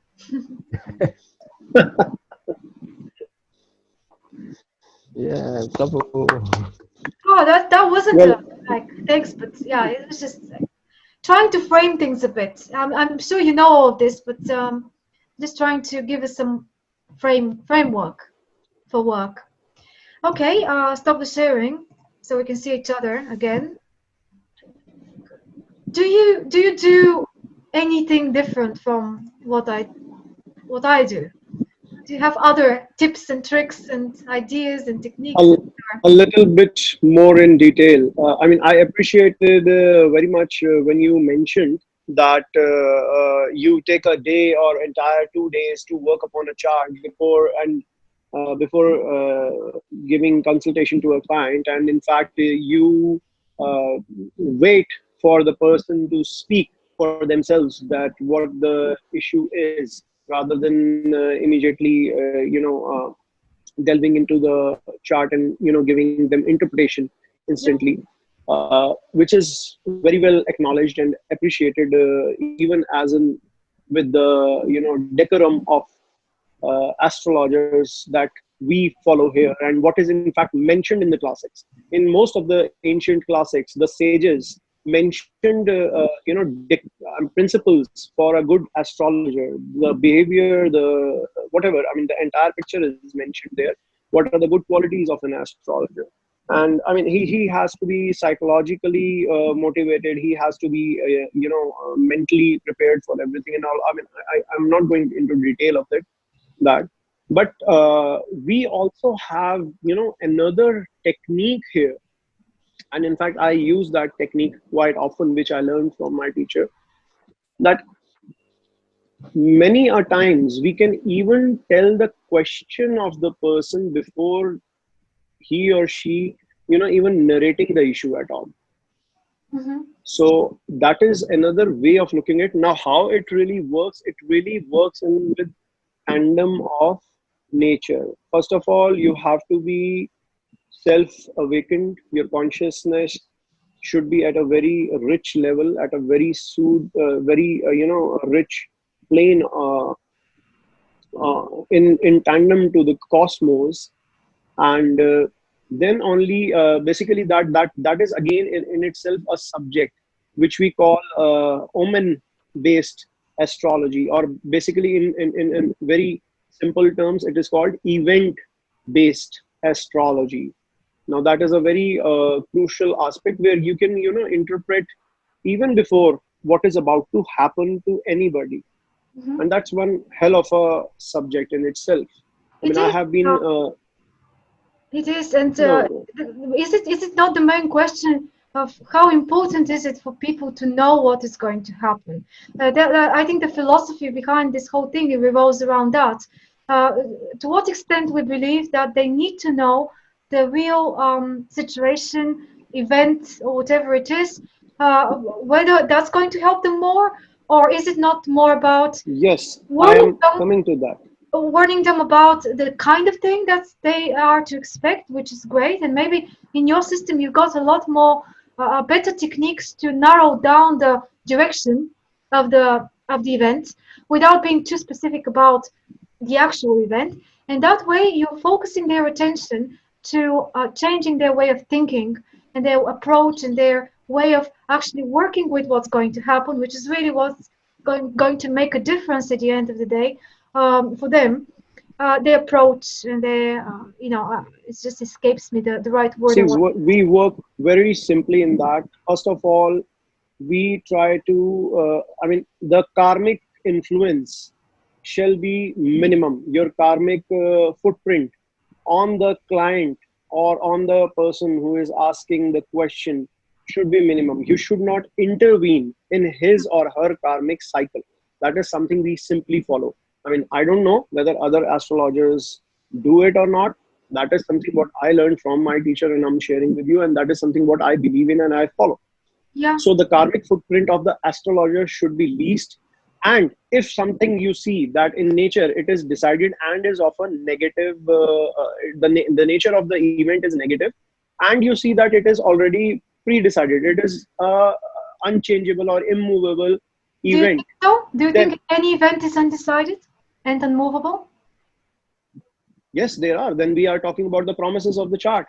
We have divided. See, our Vedas clearly mention that events are of three different kinds. One are fixed, one are movable, and other ones in are kind of a middle part of it. They are kind of a dual thing. So the fixed promises are events which you are bound to happen no matter what you do or not. It is very clear in the horoscope. And well, then you were in fact. Yeah, that's probably the greatest difference then between the kind of astrology that you practice and the one that I don't know who practices, but like the let's say the humanistic astrology, because the underlying principle there is that no event is totally predictable, because the factor of the personal will of guiding how you respond to it's basically what it says. It's not events that happen to people, but people that happen to events. So that personal factor of working with your situation and energy is the crucial one that may affect actually the outcome. But maybe you're talking about things like deaths and births and things like this. Is it this kind of events that you think are unmovable? Because I always felt that even they are movable. No. Subject See, to will. that is if that was a very clear borderline system mentioned in the horoscope, then a person who knows that, okay, if I do this much of a bad thing and I do this much of a good thing, then they both get up even. So then the purpose of the divine energy gets defeated. So there is no borderline to understanding of it. That is again in your own astrological experience. And now events are not like, it could be a minor event that is fixed and it could be a major event. But major events usually which happen in the life, like let's say somebody is going to attain a huge height in his profession, huge status in his profession. That is very evident. If somebody is gonna get separated from their life partner, if somebody's marriage is gonna get delayed, some things are very, very prominent in the chart. They like shout loudly that yes, this is a promise. Then we have dictums, we have principles to identify that is this what it is showing up. I forgot, you were discussing about, you yourself were telling about some element related some dictum earlier. Maybe you've heard. Sorry, come again. Balance of elements, is that what you have in mind? No, I'm not able to recall it as of now. But then again, we have a golden rule to analyze the promise of any single house rather than the whole horoscope. We can actually delineate a single house for a horoscope for all the 12 houses. Now that is the golden rule to assess the promise of the chart. And it again has three different dictums, which goes by the house lord, and the significator. We simply call it bhav, bhavesh, and karak. Everything is derived from Sanskrit texts which go back like 7,000, 10,000 years back. Yeah. So and now again coming back to the the properties of I think I missed the trail of it in the middle. So it's a evolving thing what we are discussing here. So the properties or the essentials of a good astrologer. Yes, I left it in the middle. So we were talking. You were talking about the negative events in one's chart. So if that is so, and it is a promise which is being represented, then a good astrologer will definitely refrain himself from from getting involved in it, in the karmic cycle of that person. But yes, putting it in a very, very subtle way, rather than creating, one should not create emotional displacements in the client's heart or mind if it is a negative event. So that is something that comes to you by experience, how you need to approach the person if that is a negative event. Because I myself had have a family of uncles and aunts, and we are a very huge family. We are like 1,400 within a family. So I never had to look onto books and read stories of events. So I actually saw numerous things, and every kind of event that one can think in one's life. In my own family, we are a very huge family. From my great grandfather, we are 1,400 in count.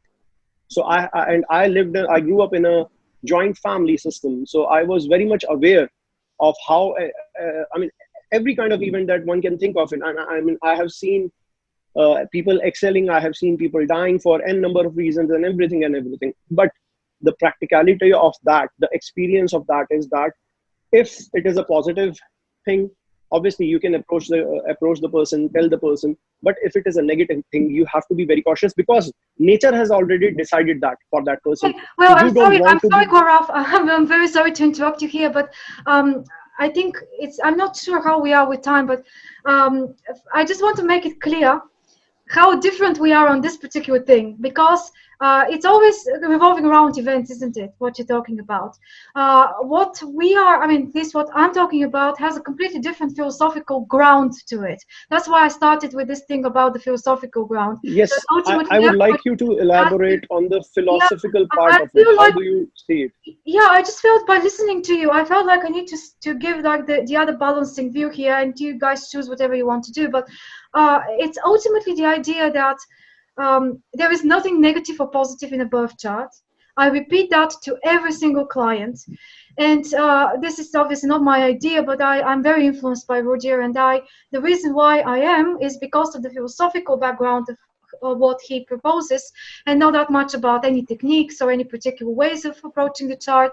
And the core of this, to me, is this personal attitudes that we choose and we advise clients have if we want to influence them to what astrology is for, what astrology is to be used for to start with.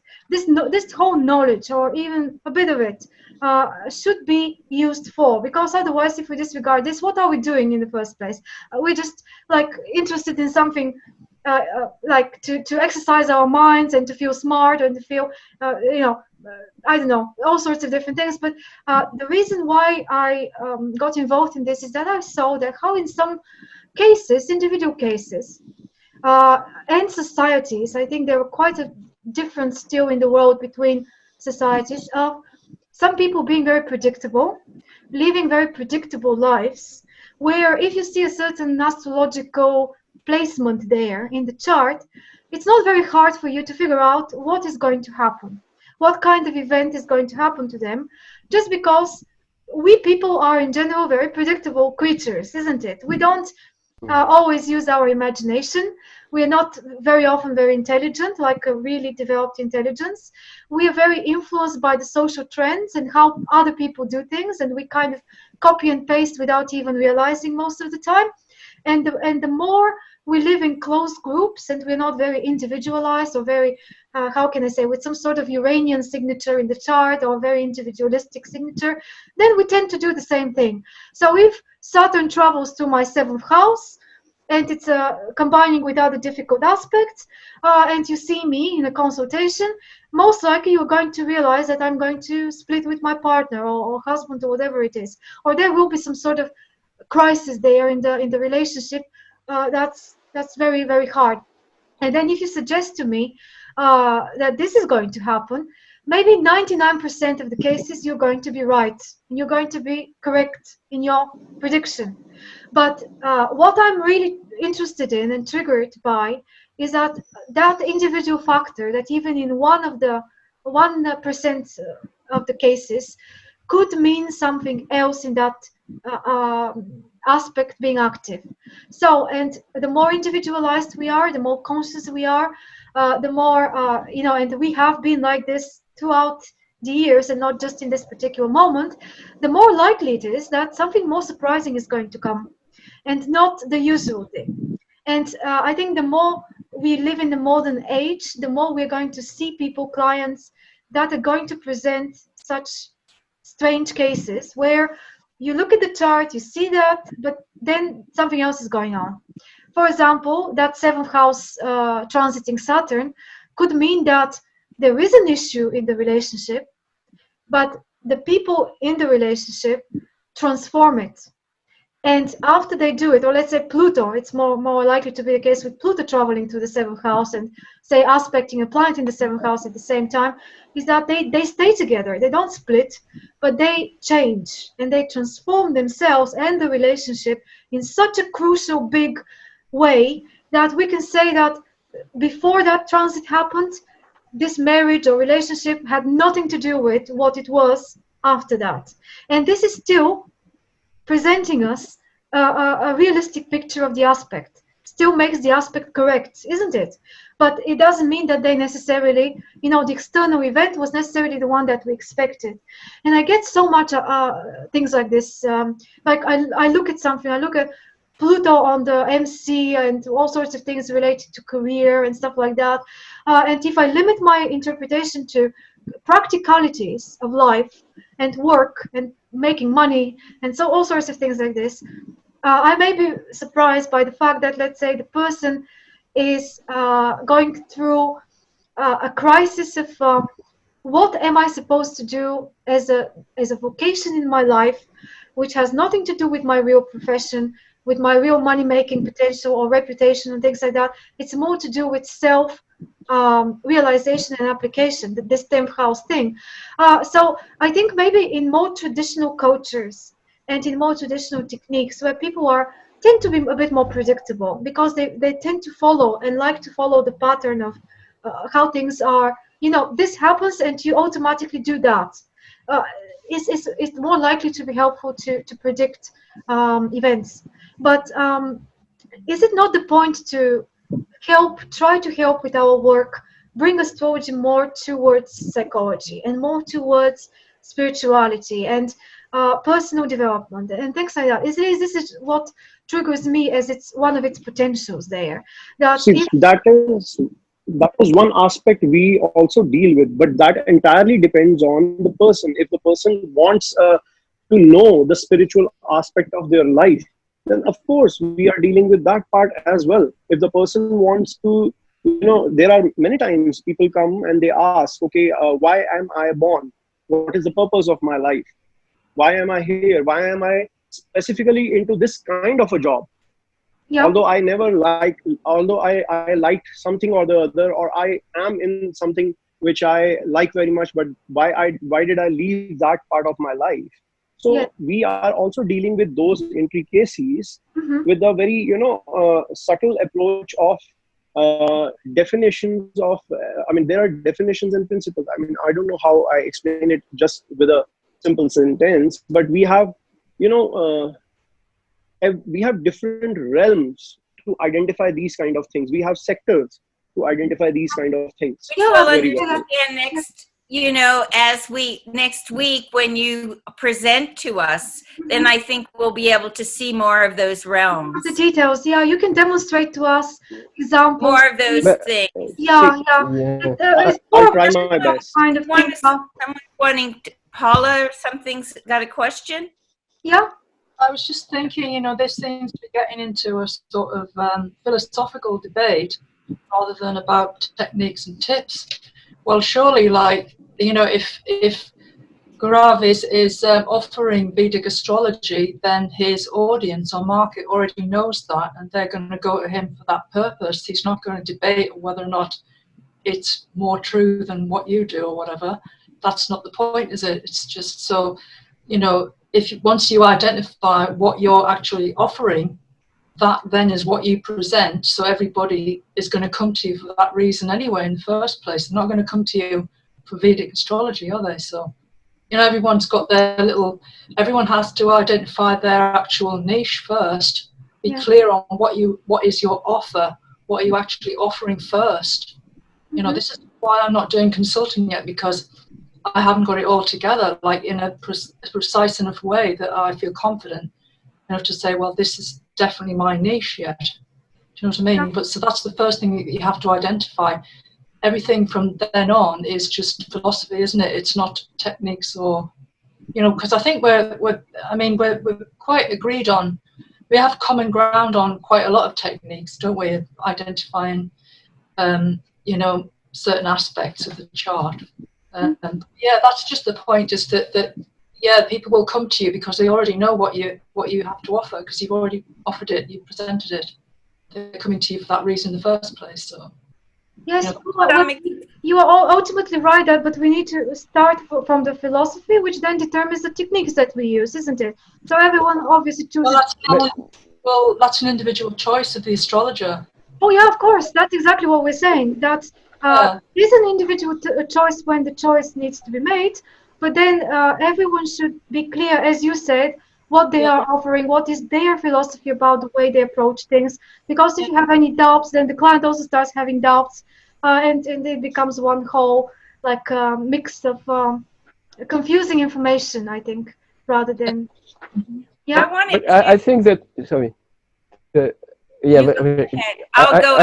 I think the two philosophical approach can be compatible, because I believe in free will, and I believe that it's possible. Maybe tonight I do I've got a great insight, and I become enlightened and master of everything. And then I master all of my destiny, and everything is changed. Why not? But it's quite unlikely, though. And I think, you know, you live, you live between London, Madrid, and Hungary. And no, just between Valencia and London, but now. I say this as a metaphor. Okay. Suppose I have access to your tickets when you have booked your tickets. I can predict quite accurately when you will be in Spain and when you will be in England. Yes. You've bought your tickets. And yes, you may change your mind, but there are no reason for that. So I think maybe Gaurav has a point as well. Even if we have free will, maybe we have decided that in advance that actually we would go there and there. Yeah, well, it's the three factors. The chart is only one of the three factors.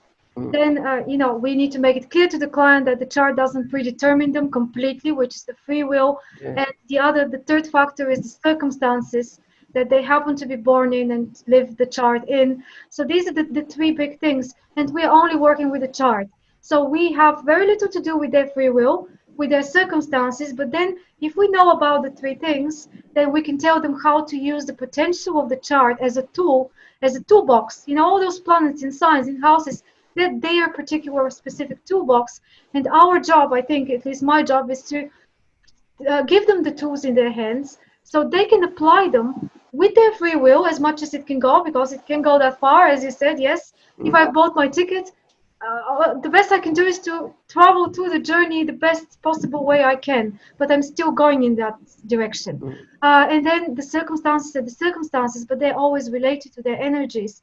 And one of the best ways I think we can help people is by telling them how practically they can use their energies in the circumstances that they happen to live in, and to apply them there. Because if they try to apply them in another place or outside of context, then that's just not going to work, isn't it? One thing I'd like to say is that you talked about, letting the client first speak. And I was going to say my technique is I print the chart and then I just stare at it. I look at it. I don't make any notes. I wait, and it can be, a long time, and I let the chart speak to me first. Yeah. I ask truly, what is it that's most important and unique about this chart? That's my question. That is the most pop out, and ask in a spiritual way too, that to include. And then I don't do anything for my first period of time. And I also am a person that gives it 2 or 3 days of looking at it, maybe for an hour and a half, maybe one day, then looking at it again the next day before I do a consultation. So this kind of interaction of a technique between the chart and myself, then I look at, then something pops up, and often, not all the time, but it might be the way a formation is in the chart. Like it might be the grand trine in air, or it might be the big mystic rectangle, or it might something, the opposition along an axis, something actually. And then I start to do detailed looking, because even after I'm done and I look at a chart, it looks like gobbledygook to me. It's just too much. It's overwhelming. There's just too much information. So I take and I maybe write down everything that occurs to me for a period of time, and I look and I see everything that I can until I feel I've covered looking at, just noting. And I look around, I look at everything, and I write it down. See, and then sorry, Lauren. Sorry, go on. I'm just telling my technique. Mm. Sorry. And then after that, I go and take out my 2 books, the Dane Ridger Sabian Symbols Mandala and the Mark Edward Jones book. And I certainly look at the Ascendant, the MC, and the North Node. And I'm looking at those pictures of higher goals, or what big themes that person comes in to do. And then I might even do a printout or write I like to handwrite, because I think it integrates in my body in a way that computer program doesn't. Just writing it out, going into Jane Burgess's, for example, Sabian, I can get them all, but when I write it out, it does something more to me. Then I look at the significant planet, everything of the stories. And then I stop. I've gathered the information. I've moved and now I don't want to know anything more. I need to go and take a walk. Mm-hmm. When I come back to it, maybe another day, I come back, and all of a sudden it seems like the themes, the major, like what you described as 3 in 1, come forward, where you are seeing the recurring things that are so important in that person's soul evolution that they've come for this time, and how they've structured it.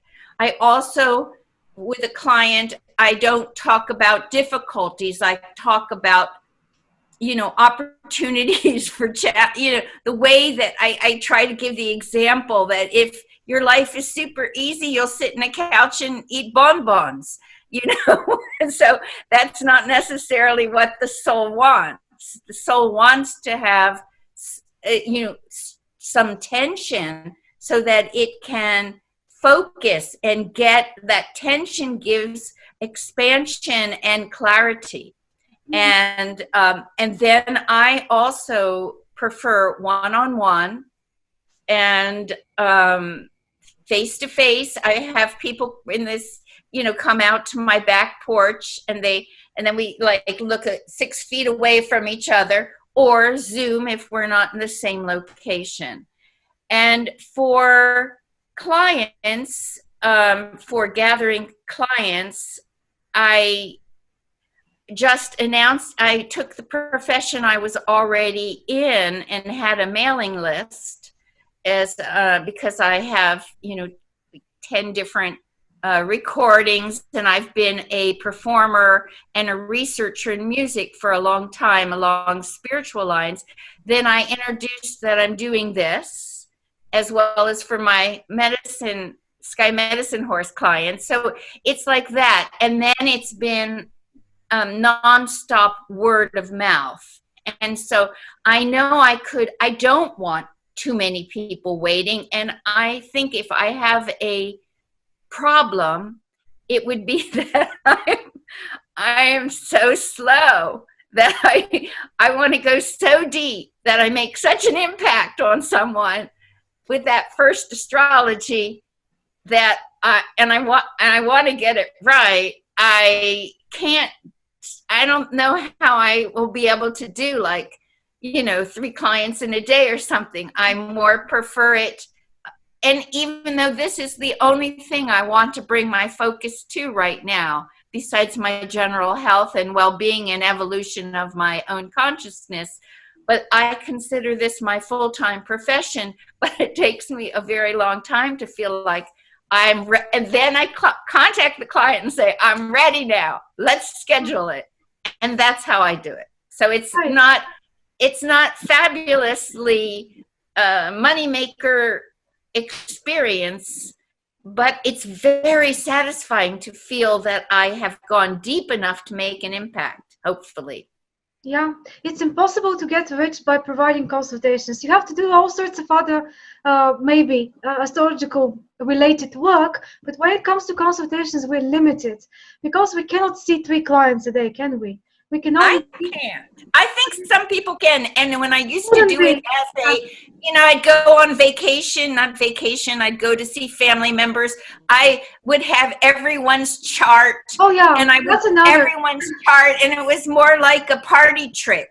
I just said what I came out of me because I can do that. I speak the language. And that's my tip for you. That's offering this, because on my website I've called that spontaneous reading, and I make it very clear that I don't prepare. Mm-hmm. And so it's much cheaper, but I will spend only the time of the consultation. And that's a way also to make it possible to do a little bit more consultation. Otherwise, that's exactly like you need to have it 2 or 3 days in advance to look at it, to sleep, to wake up. And isn't that what's making it a real consultation? Okay, that's just me. I mean, don't. This is just me. But I would rather, and what I've done, I changed things, and I said, it's not going to be available every day. It's just going to be available Tuesday, Wednesday, and Sunday, because I need to read, I need to teach, I need to educate myself, I need to rest, I need to have a life. And if I don't have that balance, then the moment the consultation comes, I'm not good enough to provide it. But I like what Jean-Marc has said to me, that I could perhaps have a very spontaneous, short, and less, it's not that I charge so much anyway, but but then that's a good idea for people who just want to taste. Yes. if you are an intuitive astrologer, I think many astrologers are very good intuitive astrologers, and they can do that. They can really do that. I don't know if you listen, those of you that are on the course. No, actually, that was not on the course. It's this astrology university seminars they do for free from time to time. And one time they had this session that people call or write questions in life. How can the astrologer answers life at the moment, and it was a girl, and she was so good in this. I mean, she was able to very click and tell them something. And you, Jean-Marc, are so good in this because you're a storyteller. You, Lauren, are very intuitive, even I think partially psychic, if I'm not mistaken. And just if you have that gift, I think you can do that. But if you Yes, don't have that not gift, full time, not full time. yeah, well, I don't know, but I think this is why I said it so much depends on your personal Yeah, profile. but if you can actually, you can do things without preparation, and you know, even without drawing on some kind of special psychic gifts and so on. But if you go very quickly, you say, for example, the moon nodes are always very meaningful. So you look, the north node in this sign, in this house, then it's the same logic as the subtones. Where are the rulers? The ruler of the sign in this sign and this house. You follow a thread and you give standard interpretations, and there are things that can pop up to your mind as you go. And with that, you can already, if you have warned the people that you didn't prepare in advance, you Well, can. that's in contrast. That's in contrast to my principle of seeing the chart as a whole picture. Because if I just grab a thing and I try to interpret it, I feel like I'm doing a misservice to the client because I'm just concentrating on one bit, but then that one bit is so connected to other bits. But if I want to do it, I'll pick the south node and the north node, because that never fails to provide. And I want in that book for people, if you may, I give the resource, please, of Jan Spiller. Yeah. She has a big book that I read for my, I am a reader. I want to accumulate, and so I feel her book is very good for the North Nodes. I recommend it all the time to almost every client, including to you, Lauren. I mean, everybody, even people that have never heard of astrology before. It's a very simplified, but the nodes are. We never mentioned the nodes today. I use the nodes as as a go-to technique of quickly orienting myself about this question about where is the soul going, what is to unlock the chart, how to unlock the potential of all the other things in the chart. This is the most unifying thing, and I'm very much evolutionary astrology interested in practicing evolutionary astrology. And so my three are the North Node, the Ascendant, and the MC. Yeah. Those things I look at. I wanted to ask Lauren why you made that choice. Sorry for interrupting, but I was curious about the North Node. I can understand. So, and yeah, just wondering why the MC and. Well, I just want to see the goals, the higher octave goals. The North Node to me is also about what's more difficult for that person and what they're aiming for. And the Ascendant, I feel, combines a great deal of what's in the entire chart for a mission for that person. It's how they're quote unquote seen in the world, but it's also how they've decided to express themselves in this lifetime. So I feel that those three give that quick of the evolutionary look of what that soul wants, because I'm more in that depth of the humanistic, rather than am I going to have 2 children or 3 children, or when will that happen? Will I be married or not married, or things more like that. So for me, those are very important. It's not that I don't pay attention to the sun, the moon, and these. But to me, more, what if the sun is in the 12th house? How, or this, that has its own flavor.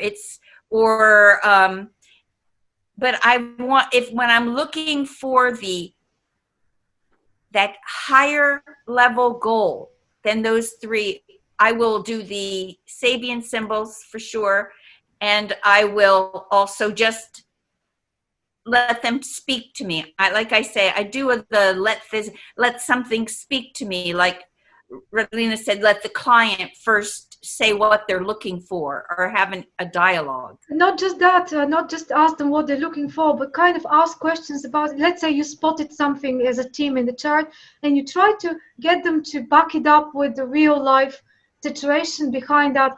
But I'm sorry, guys, because it's almost 9 o'clock, and it's getting more and more, how can I say, everybody starts sharing different techniques and preferences. And in closing, I just wanted to tell you how this, maybe you would agree, how this shows us that how important a philosophy is, how important it is, because then how do you pick up? You know, obviously Lauren has thought about it and she picked up something, because this is like a personal philosophy. How can we work if we don't have one? And I agree with, I'm sorry, Kanji, you said in the chat earlier that we shouldn't impose our way of doing things on the client, which is, yeah, absolutely right. We're just like a close group of practicing, I don't know, astrologer students. That's why we are philosophical about it now. But I would never be saying to the client, you know, that's how you are supposed to look at your chart. I just offer, as Paula said, what I feel and what I do. What's important is that you believe in what you do. And then if that's the case, I think you attract somehow exactly those people that are for you, that are for your type of approach to astrology. And you are able to help them better than another astrologer will be able to help them, just because you are somehow tuning in intuitively to what they need. Could we hear before you closed? Dwayne had something he had prepared, and I still wanted to hear him. Oh, Dwayne, did you? I didn't realize that you did. I thought you said no this time. Oh, no, only if people really want it. I want it. Oh, I want it. Oh, I didn't realize you did have something for us. I totally hear what you say.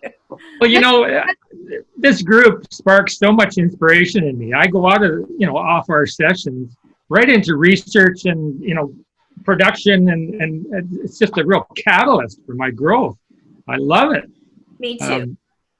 This particular week, I hope that my presentation is on track in the way that you have laid it out. I have my own particular techniques that I've handcrafted, out of the elements of traditional astrology. So they still include conventional astrology, but they take it into a whole other realm. So I'm willing, if you guys are. So if you have something, Dwayne, go ahead and show it to us. Okay. I can stay a bit later, and anyone can stay if they want. So after just to say before you start, because Gabriela asked a quick question here in the chat, to tell you what's the question so we can all answer it quickly as a conclusion to today after Dwayne speaks. So her question is how much attention we all give to transits to the progress planets. So think about that so you can tell us when Dwayne finishes. All right? Okay. Your turn, Dwayne. Let's see. Are you seeing my screen right now? Not yet. No. Okay, here, share screen. Yeah. Now, yes. Got it? Mm-hmm. Okay, as I've said before, I think there are as many astrologies as there are astrologers. And this is the astrology of the lightning path, as I have named it. And it's my own particular brand of astrology. The techniques that I use are based, primarily in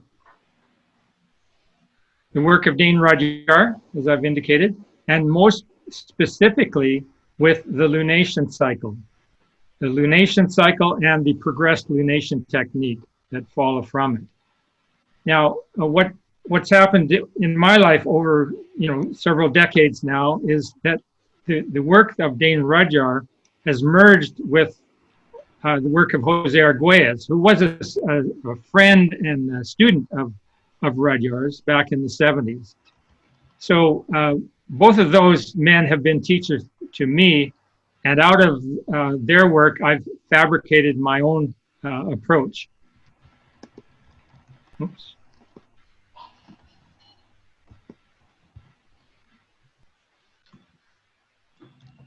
I'm sorry, I'm having trouble with my cursor here. So the lunation cycle, as I say, is fundamental to this whole approach. And as a young man, I embraced this immediately in 1972. I embraced it as a really valuable tool because I felt really naturally attuned to the moon and its cycles. Moon in the 10th, ruling my Cancer ascendant. And it was like, it became a kind of an inner space vehicle. And I developed what I termed the a lunation journal.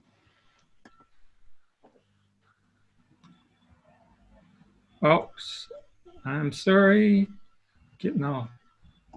So the lunation journal is something that I would enter at new moon and travel the circuit over the 29 and a half days of that cycle.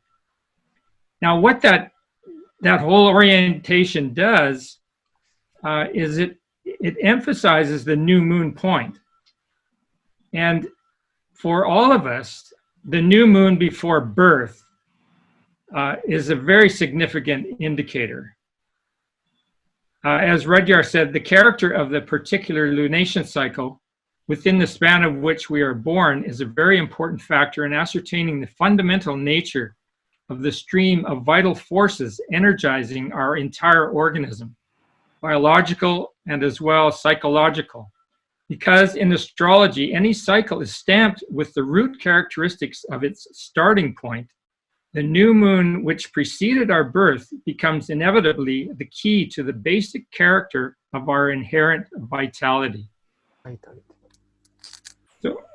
So I really dove into my own new moon before birth, and it became an empowering symbol for me. I learned from Rudyard that my lunation birthday is I'm a waxing crescent, and this is my life right here. So much going on underneath the surface, and then this push up, to the light. That really seems to be exactly what I'm about. So I developed this lunation journal, and to this day, I still keep a journal, a lunation journal, and I've got these decades of resource of my own journey. So that's a technique in itself. And then came, after 14 years of lunation cycle attunement, I had this sudden full-bodied initiation into a transcendent state of consciousness that I have since realized is linked to the 84-year orbit of Uranus. So I'm a Sun in Aquarius, Mars in Aquarius, Mercury in Aquarius, and this has been part of my inner life. Another quote from Rudyard: Uranus represents essentially the power enabling man to ascend from one level of consciousness to the next. That is, to experience a true metamorphosis. And I must say that's exactly what I experienced through that in that time, which was in March 5th, 1986, when unexpectedly I entered this. I saw that the path that I had been on, this serpentine path of the lunation journaling, I saw that it was embedded in a larger frame of reference. And that frame of reference has to do with the Mayan sacred calendar, most specifically what's called the Tzolk'in. And that's what I was learning about through Dane Rudyard, or through Jose Arguella's teachings. So here we are. I've attempted to essentialize the journey. The Tzolk'in is made up of 20 hieroglyphs and 13 numbers for 260 combinations. And so for those 14 years, I was moving with the lunation cycle consciously. And then suddenly I saw that it was contained in a larger frame of reference. And that larger frame of reference is the Tzolk'in. So now, from that day forward, every new moon also corresponds to a degree of the zodiac, but it also corresponds to a sector of the Tzolk'in. And the Tzolk'in is filled with archetypal information and support.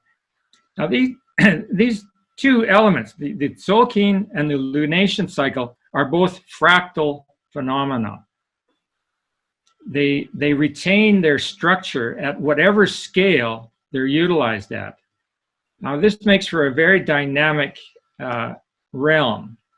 This is a fractal in action. So you can sense the journey of it.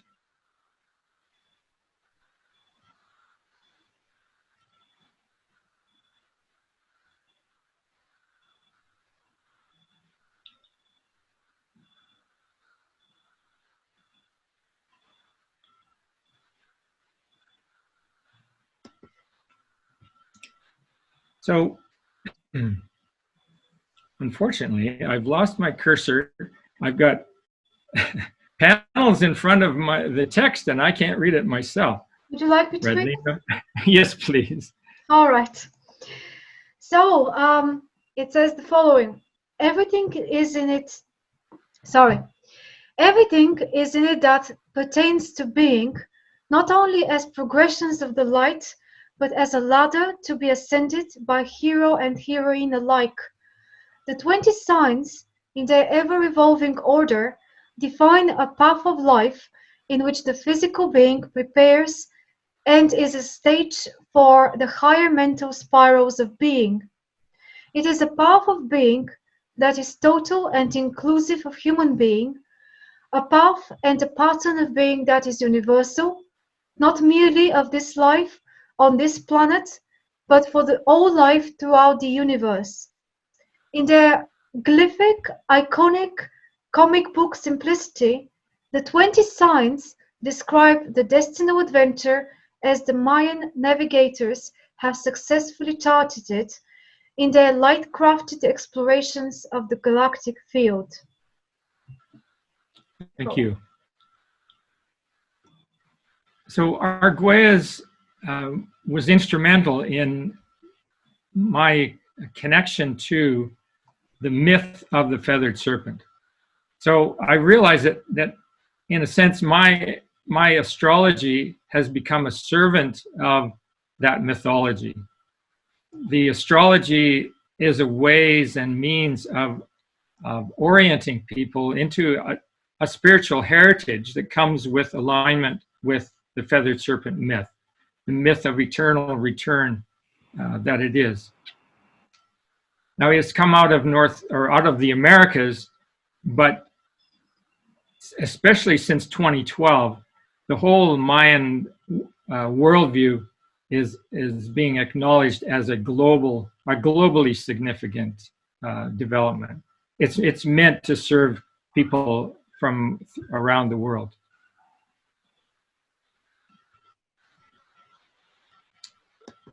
And I can't seem to advance here. There we go. Yep. Got it. So this Tzolk'in, representing the power of the stages of the galactic ladder of light, the signs constitute a lattice of the mythic voyage. For dwelling in the 20 sacred signs are the sources of all mythic structure. Myth is here understood as the frame of resonating points spun out from the galactic heart, informing every aspect of the galactic whole. The 20 anchor points of this mythic frame are the primary symbols whose spiraling power forms a fractal ladder connecting mythologies, worlds, and star systems.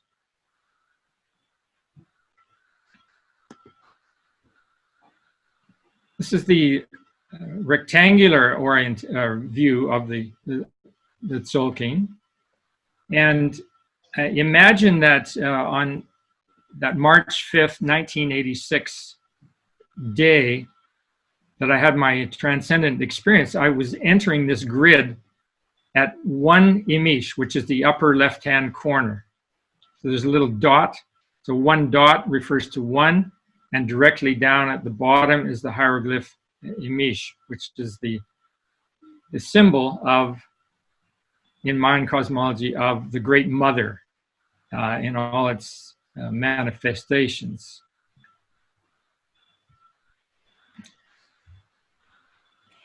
May I ask you, Dwayne, what is your birth signature? Within the lightning path?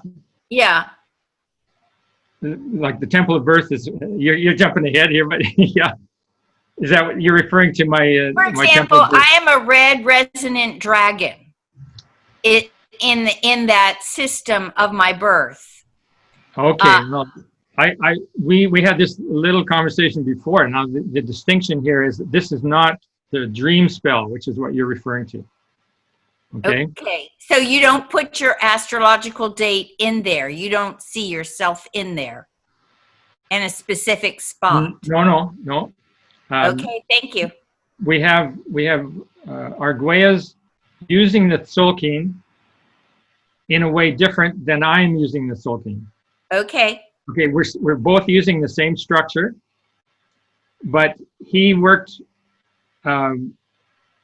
he created his own Mayan calendar, basically, along the lines of, and updated it with kind of new age jargon, whereas I've kept with the traditional orientation, but I'm using it, or it's using me, as a framework just of the 260 moon cycles. That's what we're dealing with. Okay. Whereas, which is a different scale than the way he's presenting it, which is one day per sector. What we're looking at with this approach is 1 moon cycle per sector. So it's like 30 times the scale. Okay. Okay, well, guys, you're getting us into very technical territory here.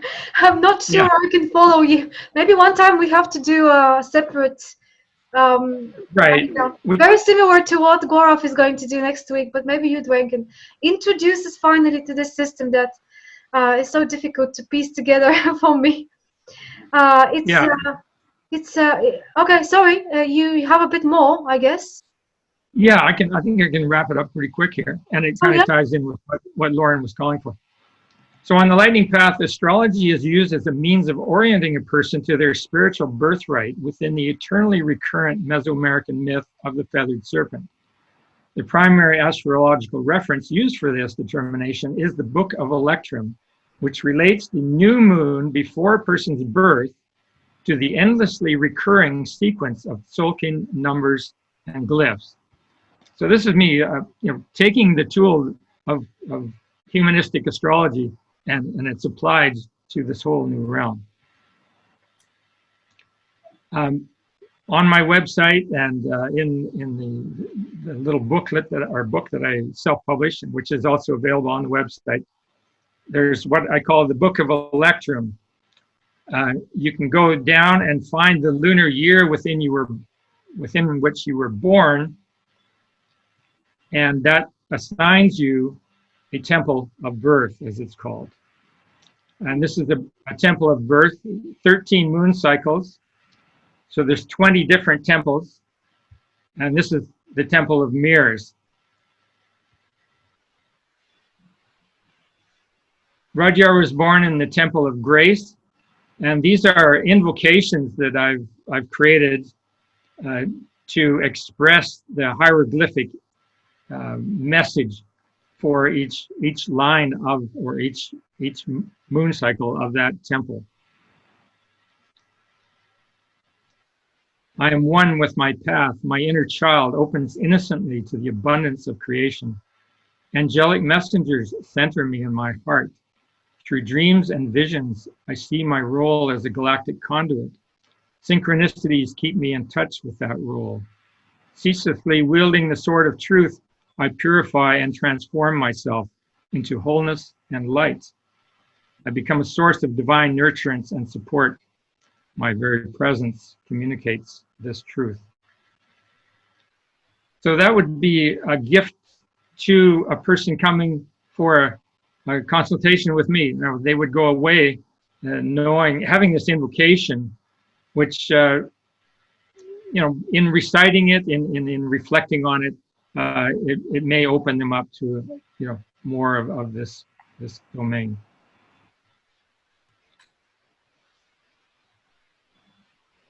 Jose Arguelles.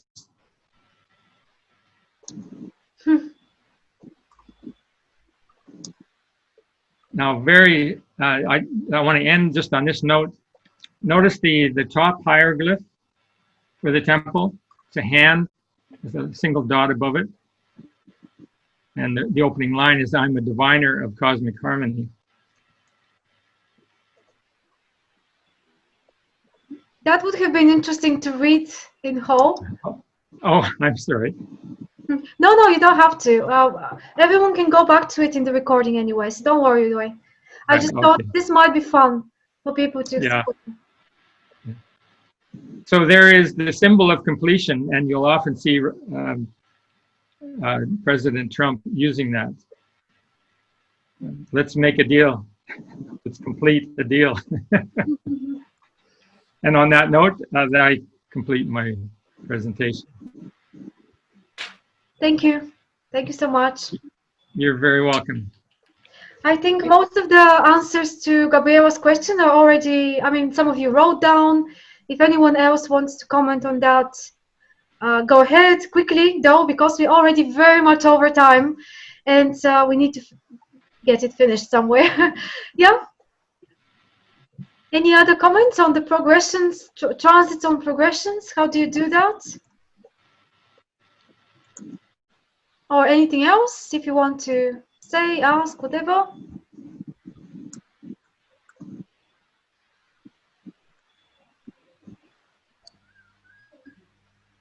Are we good? Good to go? Thanks for the answers. It was very helpful. Okay, great. So next week, Gaurav is going to have the main words to introduce to Vedic astrology and the techniques. To make things a bit more varied, I suggest, if you guys want, we can prepare some questions for him. And if any of you think that, have concentrated on Vedic as well and want to present something also. Can we take Donald Trump off our main screen right now, please? That's not pleasant for me. I'm trying to, as I say, I've lost my cursor. I'll have to leave the meeting. Yeah, we're already finishing, Lauren, anyway. We're going to be finished in 2 minutes anyway. So, yeah, let me see if I can do that. Right. I would just rather see just you even speaking to end this. I'm not interested in okay. too much. Here we go. Here we go. There we go. Thank you. All right. Okay, so let me just, sorry, I got a bit distracted here. For next week, if any of you wants to present something, but in the line of Vedic astrology, like Gaurav, but a bit like something quick, send me a message or an email or something. Let me know what you want to do, so I can properly kind of combine with Gaurav and ask him to kind of allow for that, because we're still going to be talking for a couple of hours at least, to not like, get all the pressure on him at the same time. And I would prepare a few questions about Vedic astrology. If you want, you can do the same. Okay. Is that all right? Okay. Thank you. Thank you too, and I'll see you next week. Thanks very much, everyone. Bye, Thank you everyone. very Thank you, much. everyone. Bye. Bye.